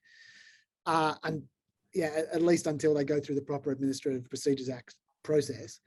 And they should be very specific what that means, because you're right. Like, does it mean they've got to bribe Mexico the big way? Does that mean they've got to send all their vaccines over to Mexico? What does this mean? Like, it's a good question. Yes, that's fair enough. The next decision I want to talk about is even more controversial, because once again, people don't care about the law. They don't care what the actual legal issues are. They just care about the outcome. And the outcome that they're really worked up about at the moment is this eviction moratorium. Yes. Which is the left, they love the eviction moratorium. They love saying that people are dying and all the rest of it. Like, I'll give you the quote from de Blasio, classic de Blasio. A group of right-wing extremists just decide to throw families out of their homes during a global pandemic. This is an attack on working people across our country and city. Okay, that's his description of the court case. I'm not going to go through, again, my views on the eviction moratorium. I've gone through them at some length over the journey on this podcast. If I feel that might be my own Mike Richards moment. One day in the future, I'll be trying to host some, I don't know, some space Jeopardy or something in the year 2052, and someone's going to bring up my podcast and go, he was so against the eviction moratorium. I'll be ashamed. I'll be in the corner. I'll be throwing tomatoes at me. It's going to be like that, I can tell. But anyway, the eviction moratorium was something that the Congress cooked up at the beginning of the pandemic, where they said landlords could not evict people who were suffering hardship because they're unemployed because of the pandemic, which at the time seemed fair enough. Straight off the back of a pandemic, yes. People were forced to stay home, yes. Personally, I always thought what they should have done, rather than stopping landlords evicting them, they should have just given them rental assistance. That seemed obvious to me, because then you're just screwing over the landlords, who I know that everyone thinks they've got stovepipe hats and little moustaches, and they go, but some of them don't. And I would have thought that it'd be nice just to not screw anyone over if you could avoid it. And giving rental assistance is an easy way for that to happen, but they never go around to that. Anyway, after the congressional eviction moratorium lapsed, then the CDC came in, the Centers for Disease Control, and they passed their own eviction moratorium, which is an odd thing to do because they're not Congress, but they decided that their role is to stop the disease spreading, and that's how they're going to do it. Okay. Now, the Supreme Court all but ruled that was exceeding their power about a month ago. They didn't quite rule it, because Brett Kavanaugh, who was the swinging judge in this case, said, you know what? It's really not okay, but it's only going for a couple of weeks, so we'll just let it go. I'm paraphrasing. He didn't put it that way, but that was the sense. Everyone knew that Brett Kavanaugh was saying that it was unconstitutional in his view, but that he wasn't going to overrule it at this point in time because it only had a few weeks left. Biden took that decision on board and very overtly said, I am going to pass an extension that is almost identical, but I've made a small change. So to justify, a little fig leaf to justify it going back to the court, and the time it takes to go through the legal process. He said this explicitly. The time it takes to go through the legal process will buy these people more time, and we might be able to fix the problem. Like, he was very open about that, and which was bizarre, just blew my mind. But anyway, so I went back to the court, and surprisingly, the court weren't very happy about this situation. Just be clear, 90% of the people in America are covered by this new version of the moratorium. And it went straight through all the courts very rapidly, because they weren't screwing around this time. Went straight to the Supreme Court. And once again, this is not the final decision. It's just a decision about whether there'll be an injunction or not while the case is being heard. And once again, the Supreme Court this time 6-3 said there is very little likelihood of the eviction moratorium being legal. And so it's done until they have the full court case, which they're going to lose for sure. Okay, so what was their reasoning? Is what the court said. The CDC relied on the provision of the Public Health Service Act that states the Surgeon General, with the approval of the HHS Secretary, is authorised to make and enforce such regulations as in his judgment are necessary to prevent the introduction, transmission or spread of communicable diseases from foreign countries into the states or possessions, or from one state or possession into any other state or possession. Okay, fine. But then it said, for purposes of carrying out and enforcing such regulations, the Surgeon General may provide for such inspection, fumigation, disinfection, sanitation, pest extermination, destruction of animals or articles found to be so infected or contaminated as to be sources of dangerous infection of human beings, and any other measures as in his judgment may be necessary. Okay, so the court looked at that last bit and they said, this is meant to be about identifying, isolating, destroying the disease itself, not the downstream connection between eviction and interstate spread of disease, which is very indirect. They're saying there's supposed to be direct involvement of very specific tasks. That's what they suggested. And they said that the government's read of that provision would give the CDC a breathtaking amount of authority. It's hard to see what measures this interpretation would place outside the CDC's reach. And the government has identified no limit beyond the requirement CDC deem a measure necessary. Okay, once again, it's not obvious. I agree with their reasoning. I have huge sympathy for the renters. I think they should be given rental assistance. If you can have eviction moratorium, fine. Get Congress to do it. I don't think the CDC person should be a dictator for the whole of the country and just do whatever they like. But yeah, I'm saying a bit talk back here. So you tell me what you think, Melina.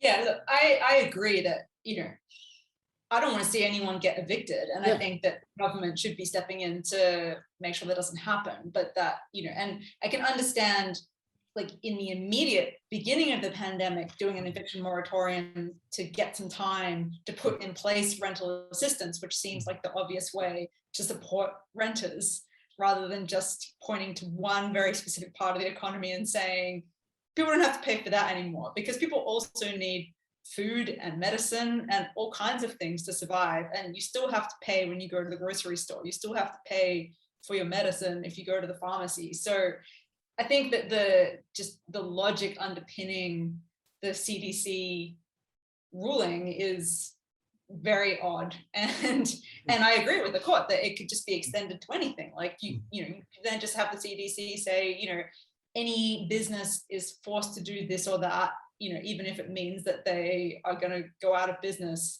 because it could help the pandemic in some way. It just doesn't seem like the right way. Like, I think that the goal is correct to stop people from being evicted, but the method is odd. And they've had quite a lot of time now to try and fix it in a better way.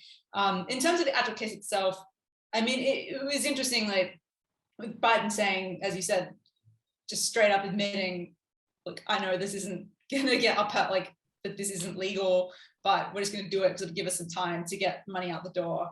And it seems like there's $46.5 billion in rental assistance that has been allocated now, but big bottlenecks in getting that out to people. So just from a very kind of coarse political, tactical perspective, that's probably not a bad move on his part to just buy some time for those people. I can understand them making that choice in that circumstance, because it's not the renter's fault that the CDC has done this in a strange way, and that Congress has sort of just let the bill lapse and not adequately address the issue beyond that. So, I'm glad ultimately, if the court case did buy some time to stop people getting evicted while everyone sorted their shit out, I think that's ultimately a good thing, even if it's a kind of dysfunctional use of the courts.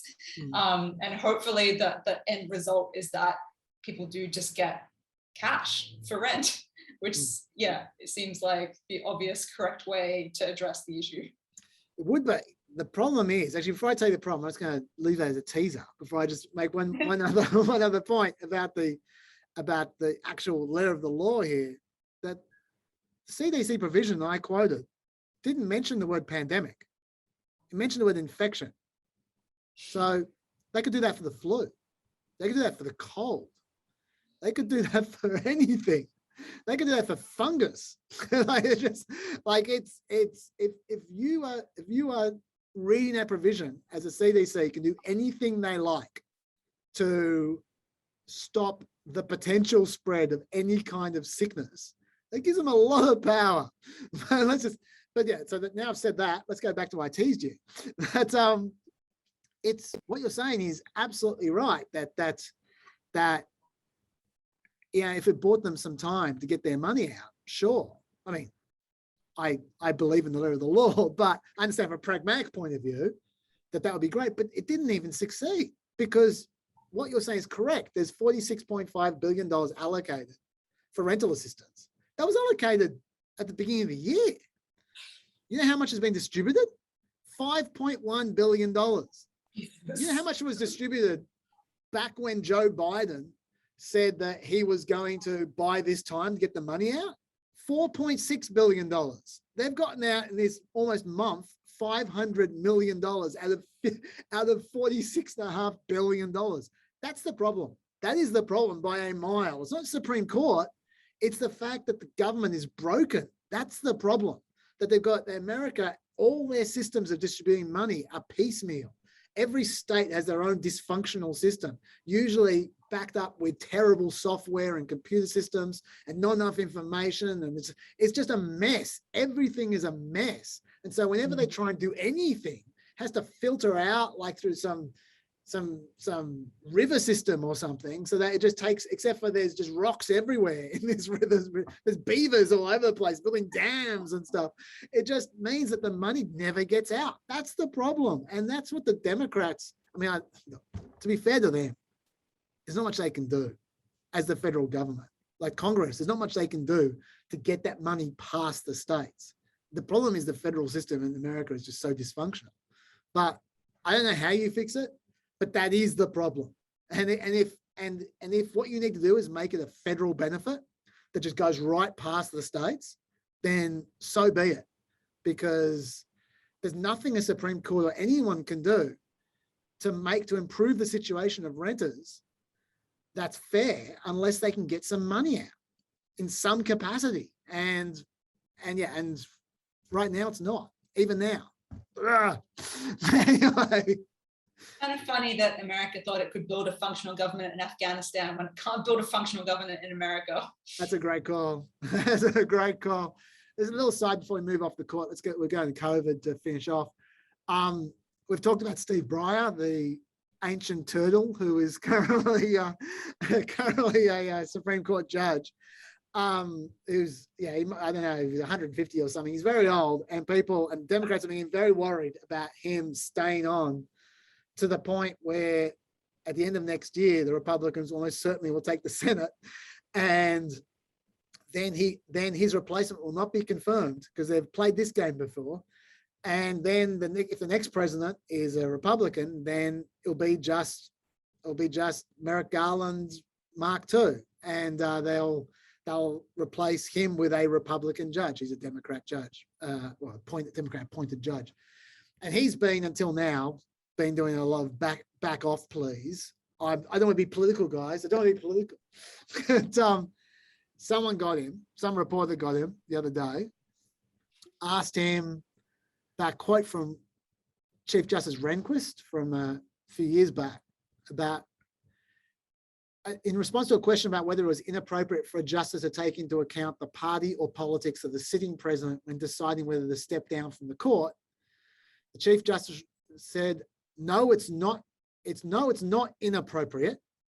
Deciding when to step down from the court is not a judicial act.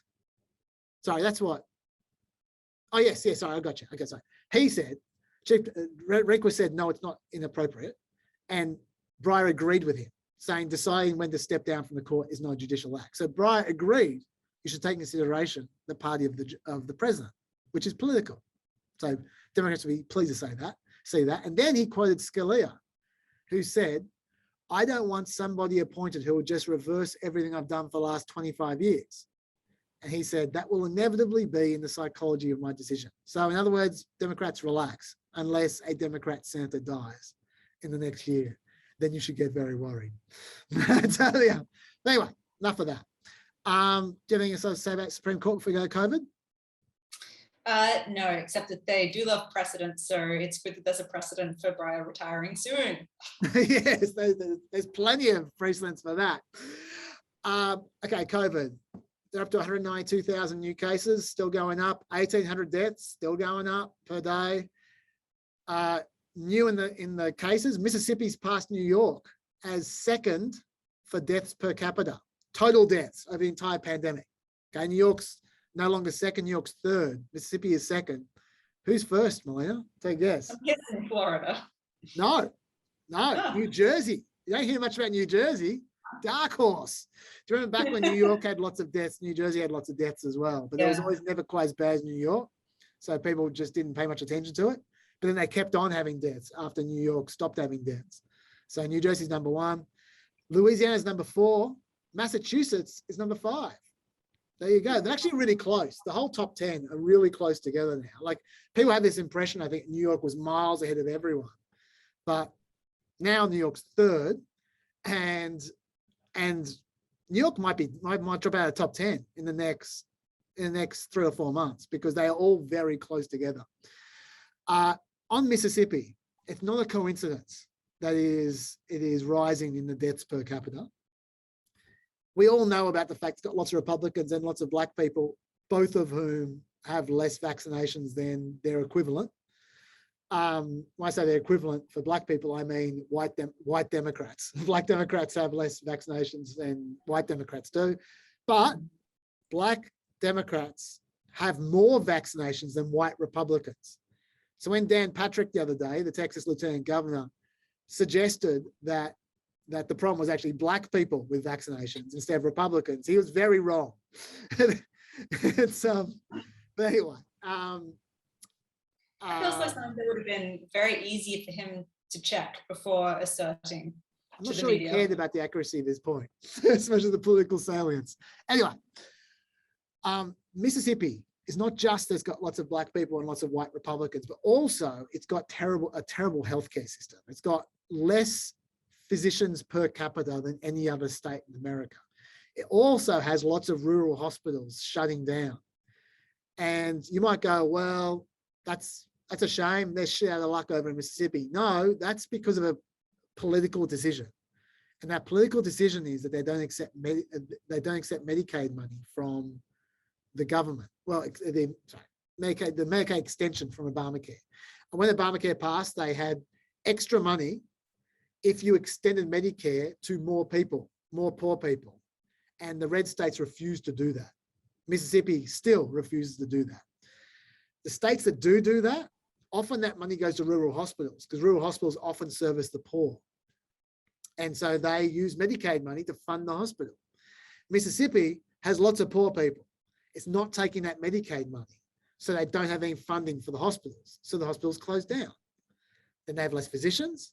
And then their ICUs are full when they have COVID. And then they have lots of deaths. So one thing directly leads to the other, even though you don't hear much about that in the press. I've been comparing Australian states to American states lately on the show, which I'm finding interesting. Maine, on Friday, I said had 11 cases per day per 100,000 people, and New South Wales had 10. Well, now New South Wales has 14 cases per 100,000 people per day, but Maine's gone up to 18. So New South Wales is still below the 50th state in America as far as cases per day go, amazingly. America seems to want to hold that prize of being worse than every other place on earth when it comes to COVID. Interesting comparison as well. Take a guess, Melina. How long Florida has to go before it has the same number of cases that Australia has had the entire pandemic? Bearing in mind, Australia has a greater population than Florida does. I read they had that many in 48 hours. Yes, that's right. 48 hours. They're going about 26,000 cases a day, and Australia's had about 52,000 cases for the entire pandemic. So there you go. And also that, at least at the moment, nearly 20% of tests in Florida come back positive, and the threshold for at which you can be confident you're catching the bulk of the cases, this 5% positive rate. And in New South Wales right now, it's about 1% or even less. So in New South Wales, that's actually probably most, if not all of the cases that are being recorded. And in Florida, not even close. No, that's absolutely true. And Florida also has, at the moment, a pandemic record for them in both in cases, hospitalizations and deaths, which is not where you want to be. But having said that, to be fair, I have made this point a few times, but it's worth continuing to make. And by the way, on our show on Friday, we spoke to Andy Slavitt, who is no friend of Florida's, but he also backed this up. And that is that regardless of what you think of DeSantis and the way he's dealing with it, Florida is susceptible at this point in time of the year, which is the middle of summer. It's very hot in Florida. People stay indoors and then they catch COVID. Yeah. Just as in 3 months' time, the north is going to be susceptible because it's cold and people will stay indoors. And so you can expect that Florida is going to be a lot better in 3 months' time, and the rest of America is going to be a lot worse. And it won't be because Ron DeSantis is a genius who cracked the code. It's just the time of the year in various parts of America. So now that does not mean that nothing Ron DeSantis does will make any difference. You can still have more deaths than you otherwise would, but Florida would be going through a spike now, regardless of who was the governor. That's just a fact. Yes. But he's being actively unhelpful, then whatever the baseline you would expect with the conditions on the ground, it's that much worse because you have a leader who's discouraging people from doing things we know will help. Yes, absolutely. Let's talk a bit about Florida. Let's talk about, because this is the area where a lot of people are talking about at the moment.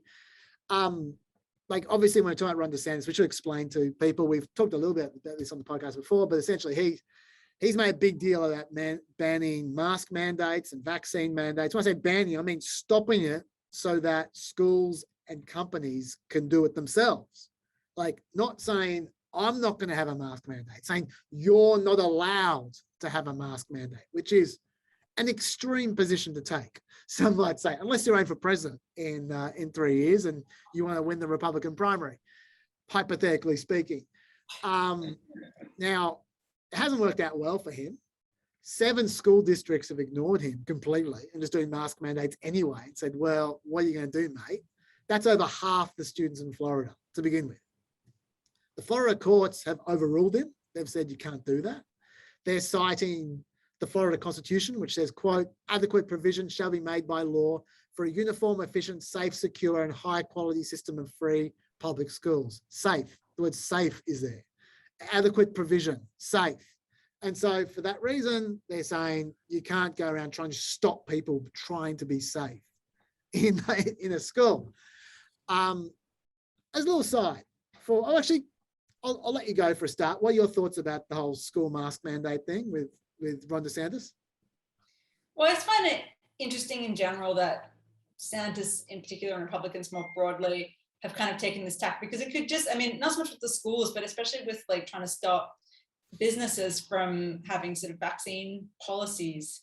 It could just as easily fit Republican doctrine to not interfere with businesses implementing the checks that they want to do and letting the market decide. Like, for example, I would rather go, if there was a restaurant that was like, we're a vaccinated restaurant, I'd probably be more likely to go to that restaurant. And that's a market choice as much as anything, as much as a health choice. And so it's just kind of interesting that they've just gone so hard down this path because, you know, with the vaccines and also with the mask ruling, his whole rationale is about limiting government overreach. And he has courts and businesses and school districts all accusing him of government overreach by trying to interfere in their own ability to make health choices, you know, not just for their customers and, you know, students, but for themselves. If you're running a business, you, I would think, should have a right to protect yourself and your staff. So yeah, under the guise of freedom and sort of limiting government overreach, he's being pretty heavy-handed, I would say. I agree on all score. I don't think it's very conservative. And by the way, you know who you're a fan of? You might not even realize it. You're a fan of Kristi Noem, the governor of South Dakota. Am I though? You are, because she right now is getting crucified by conservatives for refusing to implement a vaccine mandate ban in South Dakota for exactly the reasons that you just said. She, quote, "When leaders overstep their authority, that is how we break this country. It is not conservative to grow government and tell businesses what to do and how to treat their employees." How about that? I agree with her in this one instance. I mean, we should say, though, if we're being cynical, we might note that South Dakota's largest employer is Sanford Health, and they are implementing a vaccine mandate. So that's so like it may be a connection there, maybe. But look, I'm going to give her the benefit of the doubt because I thought she put it beautifully. That is conservative, and I agree with that. I think that's a sensible policy. And I agree with what you've just said. On the question of effectiveness of school masks, though, it's interesting because the CDC has a lot of information on this. It's pretty mixed. And I don't mean that as a euphemism. I mean, it's genuinely mixed. There's a study from Georgia. There's a CDC study from Georgia. They studied 90,000 school students in 169 Georgia schools from November 16 to December 11 last year when there was a spike. It found that COVID-19 infection was 37% less common in schools that required teachers and other staff members to wear masks, similar to the difference associated with improved ventilation. They were both 37% improvement. But the same study found that requiring students to wear masks as opposed to teachers and staff members was not associated with a statistically significant reduction in case rates. That's what they found in that study. The study from Florida, which found that school districts without mask mandates had higher infection rates though. So that contradicts that. But the smaller districts were less likely to require masks, unsurprisingly, the rural areas. They also had a higher proportion of students attending in-person instruction. And that's obviously correlated with a higher student case rate. So they said, we're not sure. There certainly was a pattern that the states that had masks had lower levels of infection, but there may have been other reasons for that.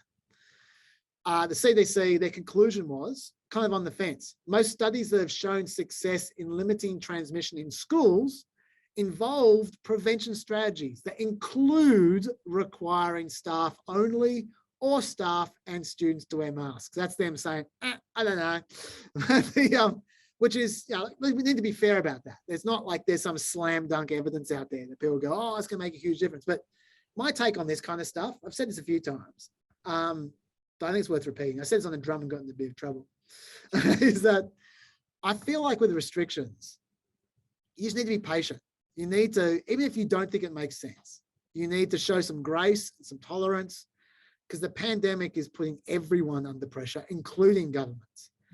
And the thing is, I'm not a doctor. I can go through the studies with you, but I'm not a doctor. And even if I was a doctor, they keep changing their mind all the time anyway. So it doesn't mean that what we know now might not prove to be wrong in 6 months' time. So even if a regulation seems unreasonable, like you should still follow it, I feel, because you never know if down the track, maybe it might help. And also on top of that, I feel like the aggro of people going against each other and protesting and just making everything difficult, I think it's corroding. The pandemic is corroding our goodwill and our social bonds. And I think they are more important than the 1%ers in either direction. Like, I feel like, for instance, I'll give you an example. And this is why I got in trouble on the drum. I was saying that outdoor masking doesn't make a lot of sense to me. Like, as someone who reads a lot of studies, there is not a lot of outdoor transmission that we've seen evidence of so far. To me, I think outdoor masking makes sense when you can't socially distance. That's the situation in Oregon. When you can't socially distance in Oregon, you're supposed to wear masks outside. So in other words, protests, concerts, areas where people are crammed together outside, you should wear a mask. Otherwise, not necessary. Now, I'm still wearing my mask outside, even though I personally don't think it's making much of a difference. I even wear it when I'm by myself. That's the regulation, I'm wearing it, right? But the reason for that is not because I think, oh, it's protected from COVID. I think you just need to cut people some slack and not be a dickhead.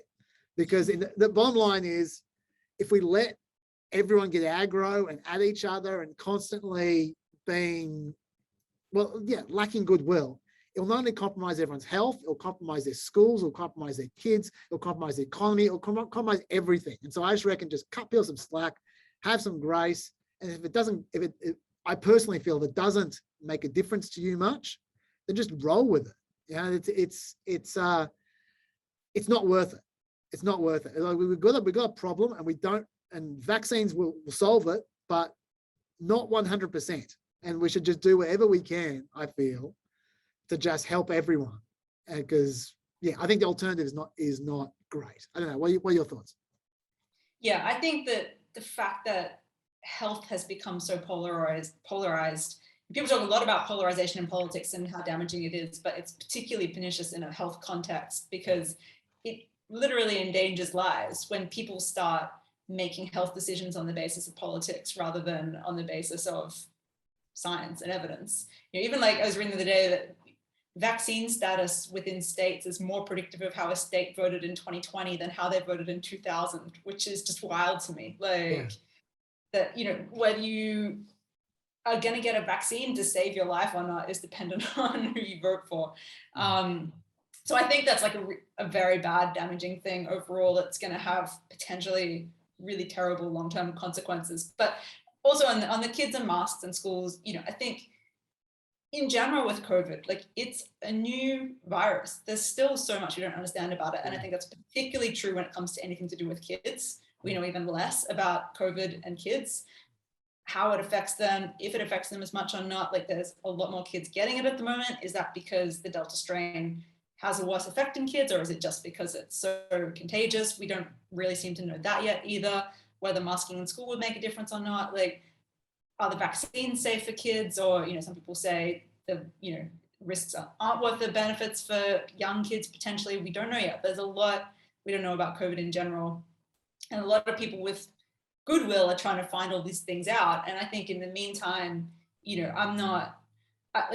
don't know if masks in schools would help, and I don't have, I think masks help in general, and they don't harm. So I think, if a school wants to implement a mask mandate, that it's kind of weird to try and force them not to. Like, I think for the peace of mind of the teachers and for like a lot of the students and the parents as well, just to feel like you're doing something that might help is probably worth doing if there's no drawback. And I think also just the fact that, in the case of DeSantis, like it's so obviously cynically motivated rather than motivated in any kind of interest in protecting children, just makes me very skeptical. Not that I think that, that it's the science around whether it will help kids or not is unassailable, but, the other side of this argument is not convincing to me. And I also think it's very risky on his part because it is the case that a lot more kids are getting sick now with COVID, including,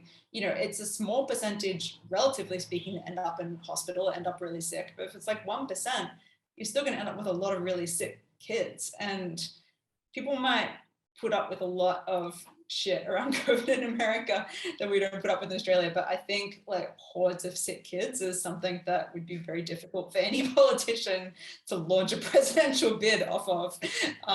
So I'm not really even sure his political calculation is a good one at the sort of most crass level.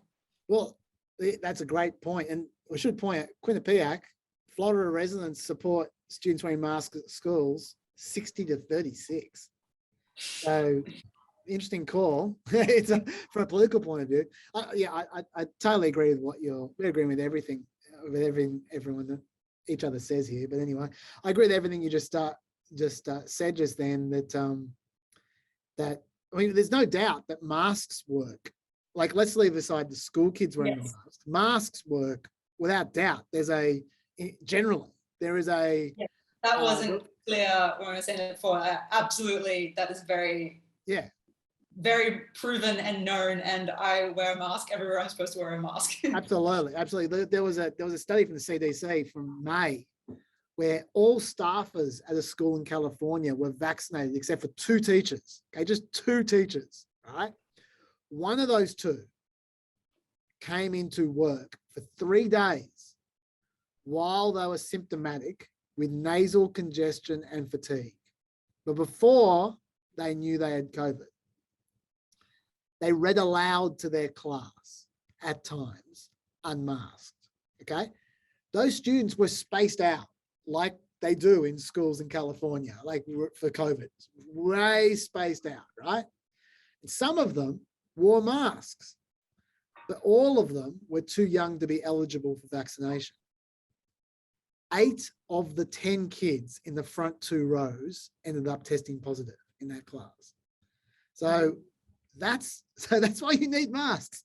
And so, yeah, so given that, like, yeah, maybe the marginal utility of masks for kids isn't nearly as much as for adults, but man, why would you take the chance? It's not, it's just such a small imposition that like I know the kids hate it, but just, yeah, it just seems to me strange to stop people trying to implement that themselves. Let's put it that way.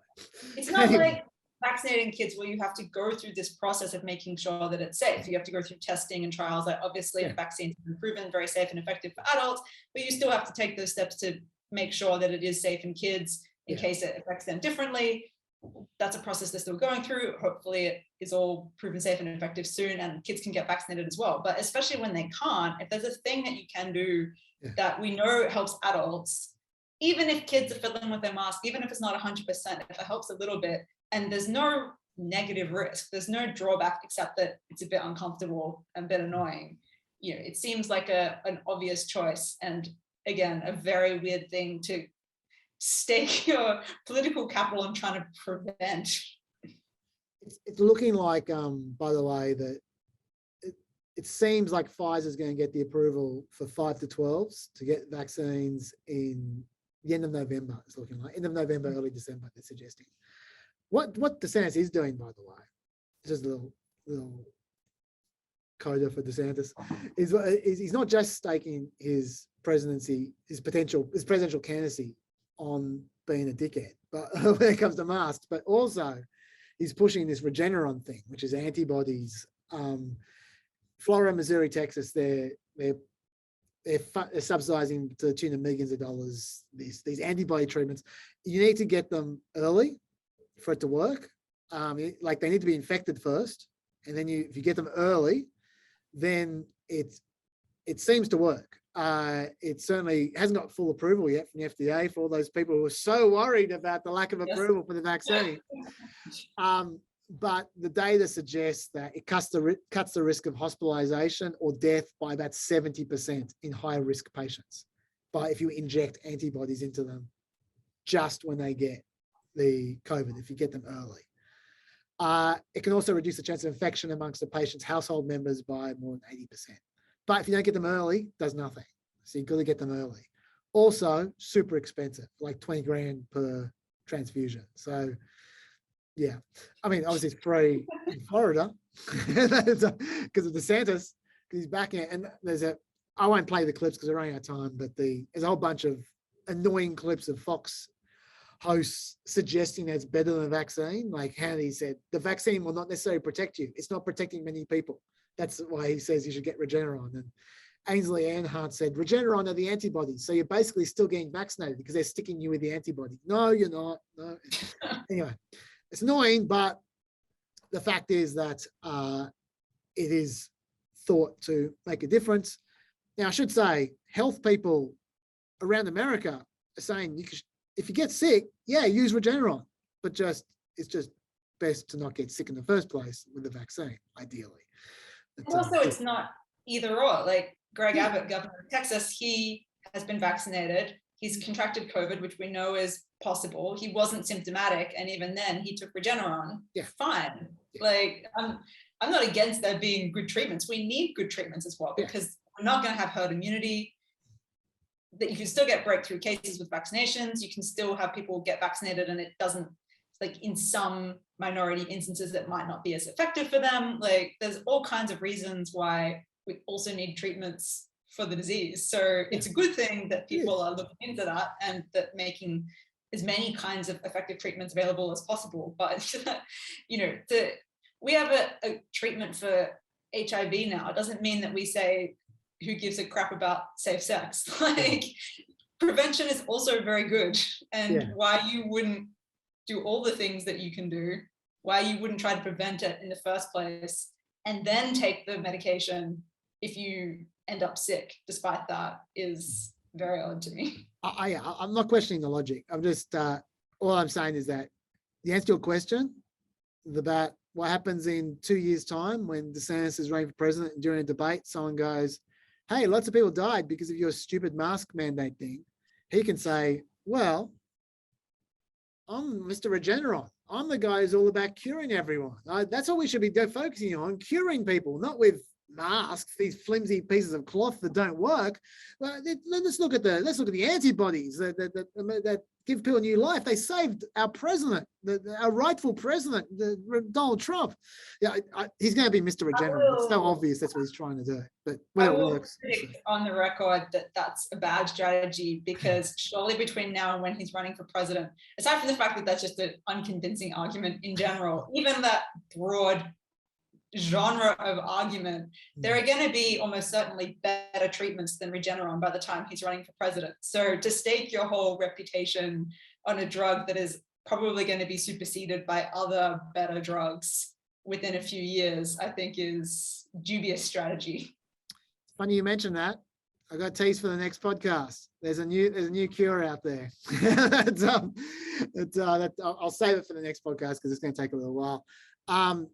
Something I'll just say one very, very quick thing on is the lab leak theory.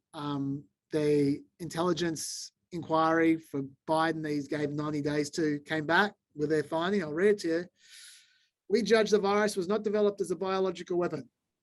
Most agencies also assess with low confidence that SARS-CoV-2 probably was not genetically engineered. However, 2 agencies believe there was not sufficient evidence to make an assessment either way. Finally, the intelligence community assesses China's officials did not have foreknowledge of the virus before the initial outbreak of COVID-19 emerged. So it's weird. They're saying it's inconclusive about whether there was a lab leak or whether it was a natural, it came from nature. But at the same time, they don't think China's officials had any foreknowledge of the virus before the initial outbreak of COVID. So are they saying that China didn't intentionally engineer it, or are they saying that if it was a lab leak, they didn't know it existed? I don't know. It's confusing. To me, it's just very inconclusive and just said nothing.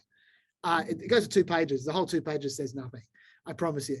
The only reason I brought it up is just to let you know they came back and they found nothing that was of interest. But secondly, I feel like this whole debate, I haven't said this yet, I think it's worth saying, this whole debate, lab leak versus natural transmission, it's besides the point. I don't care. I actually don't care. It's a question I don't care about. And the reason why I don't care about it is because, sure, if you're trying to score points, it matters. But if you're not trying to score points, if what you care about is us not making the same mistakes again and learning from our mistakes so there isn't another pandemic, it seems to me that both methods of transmission are credible and possible.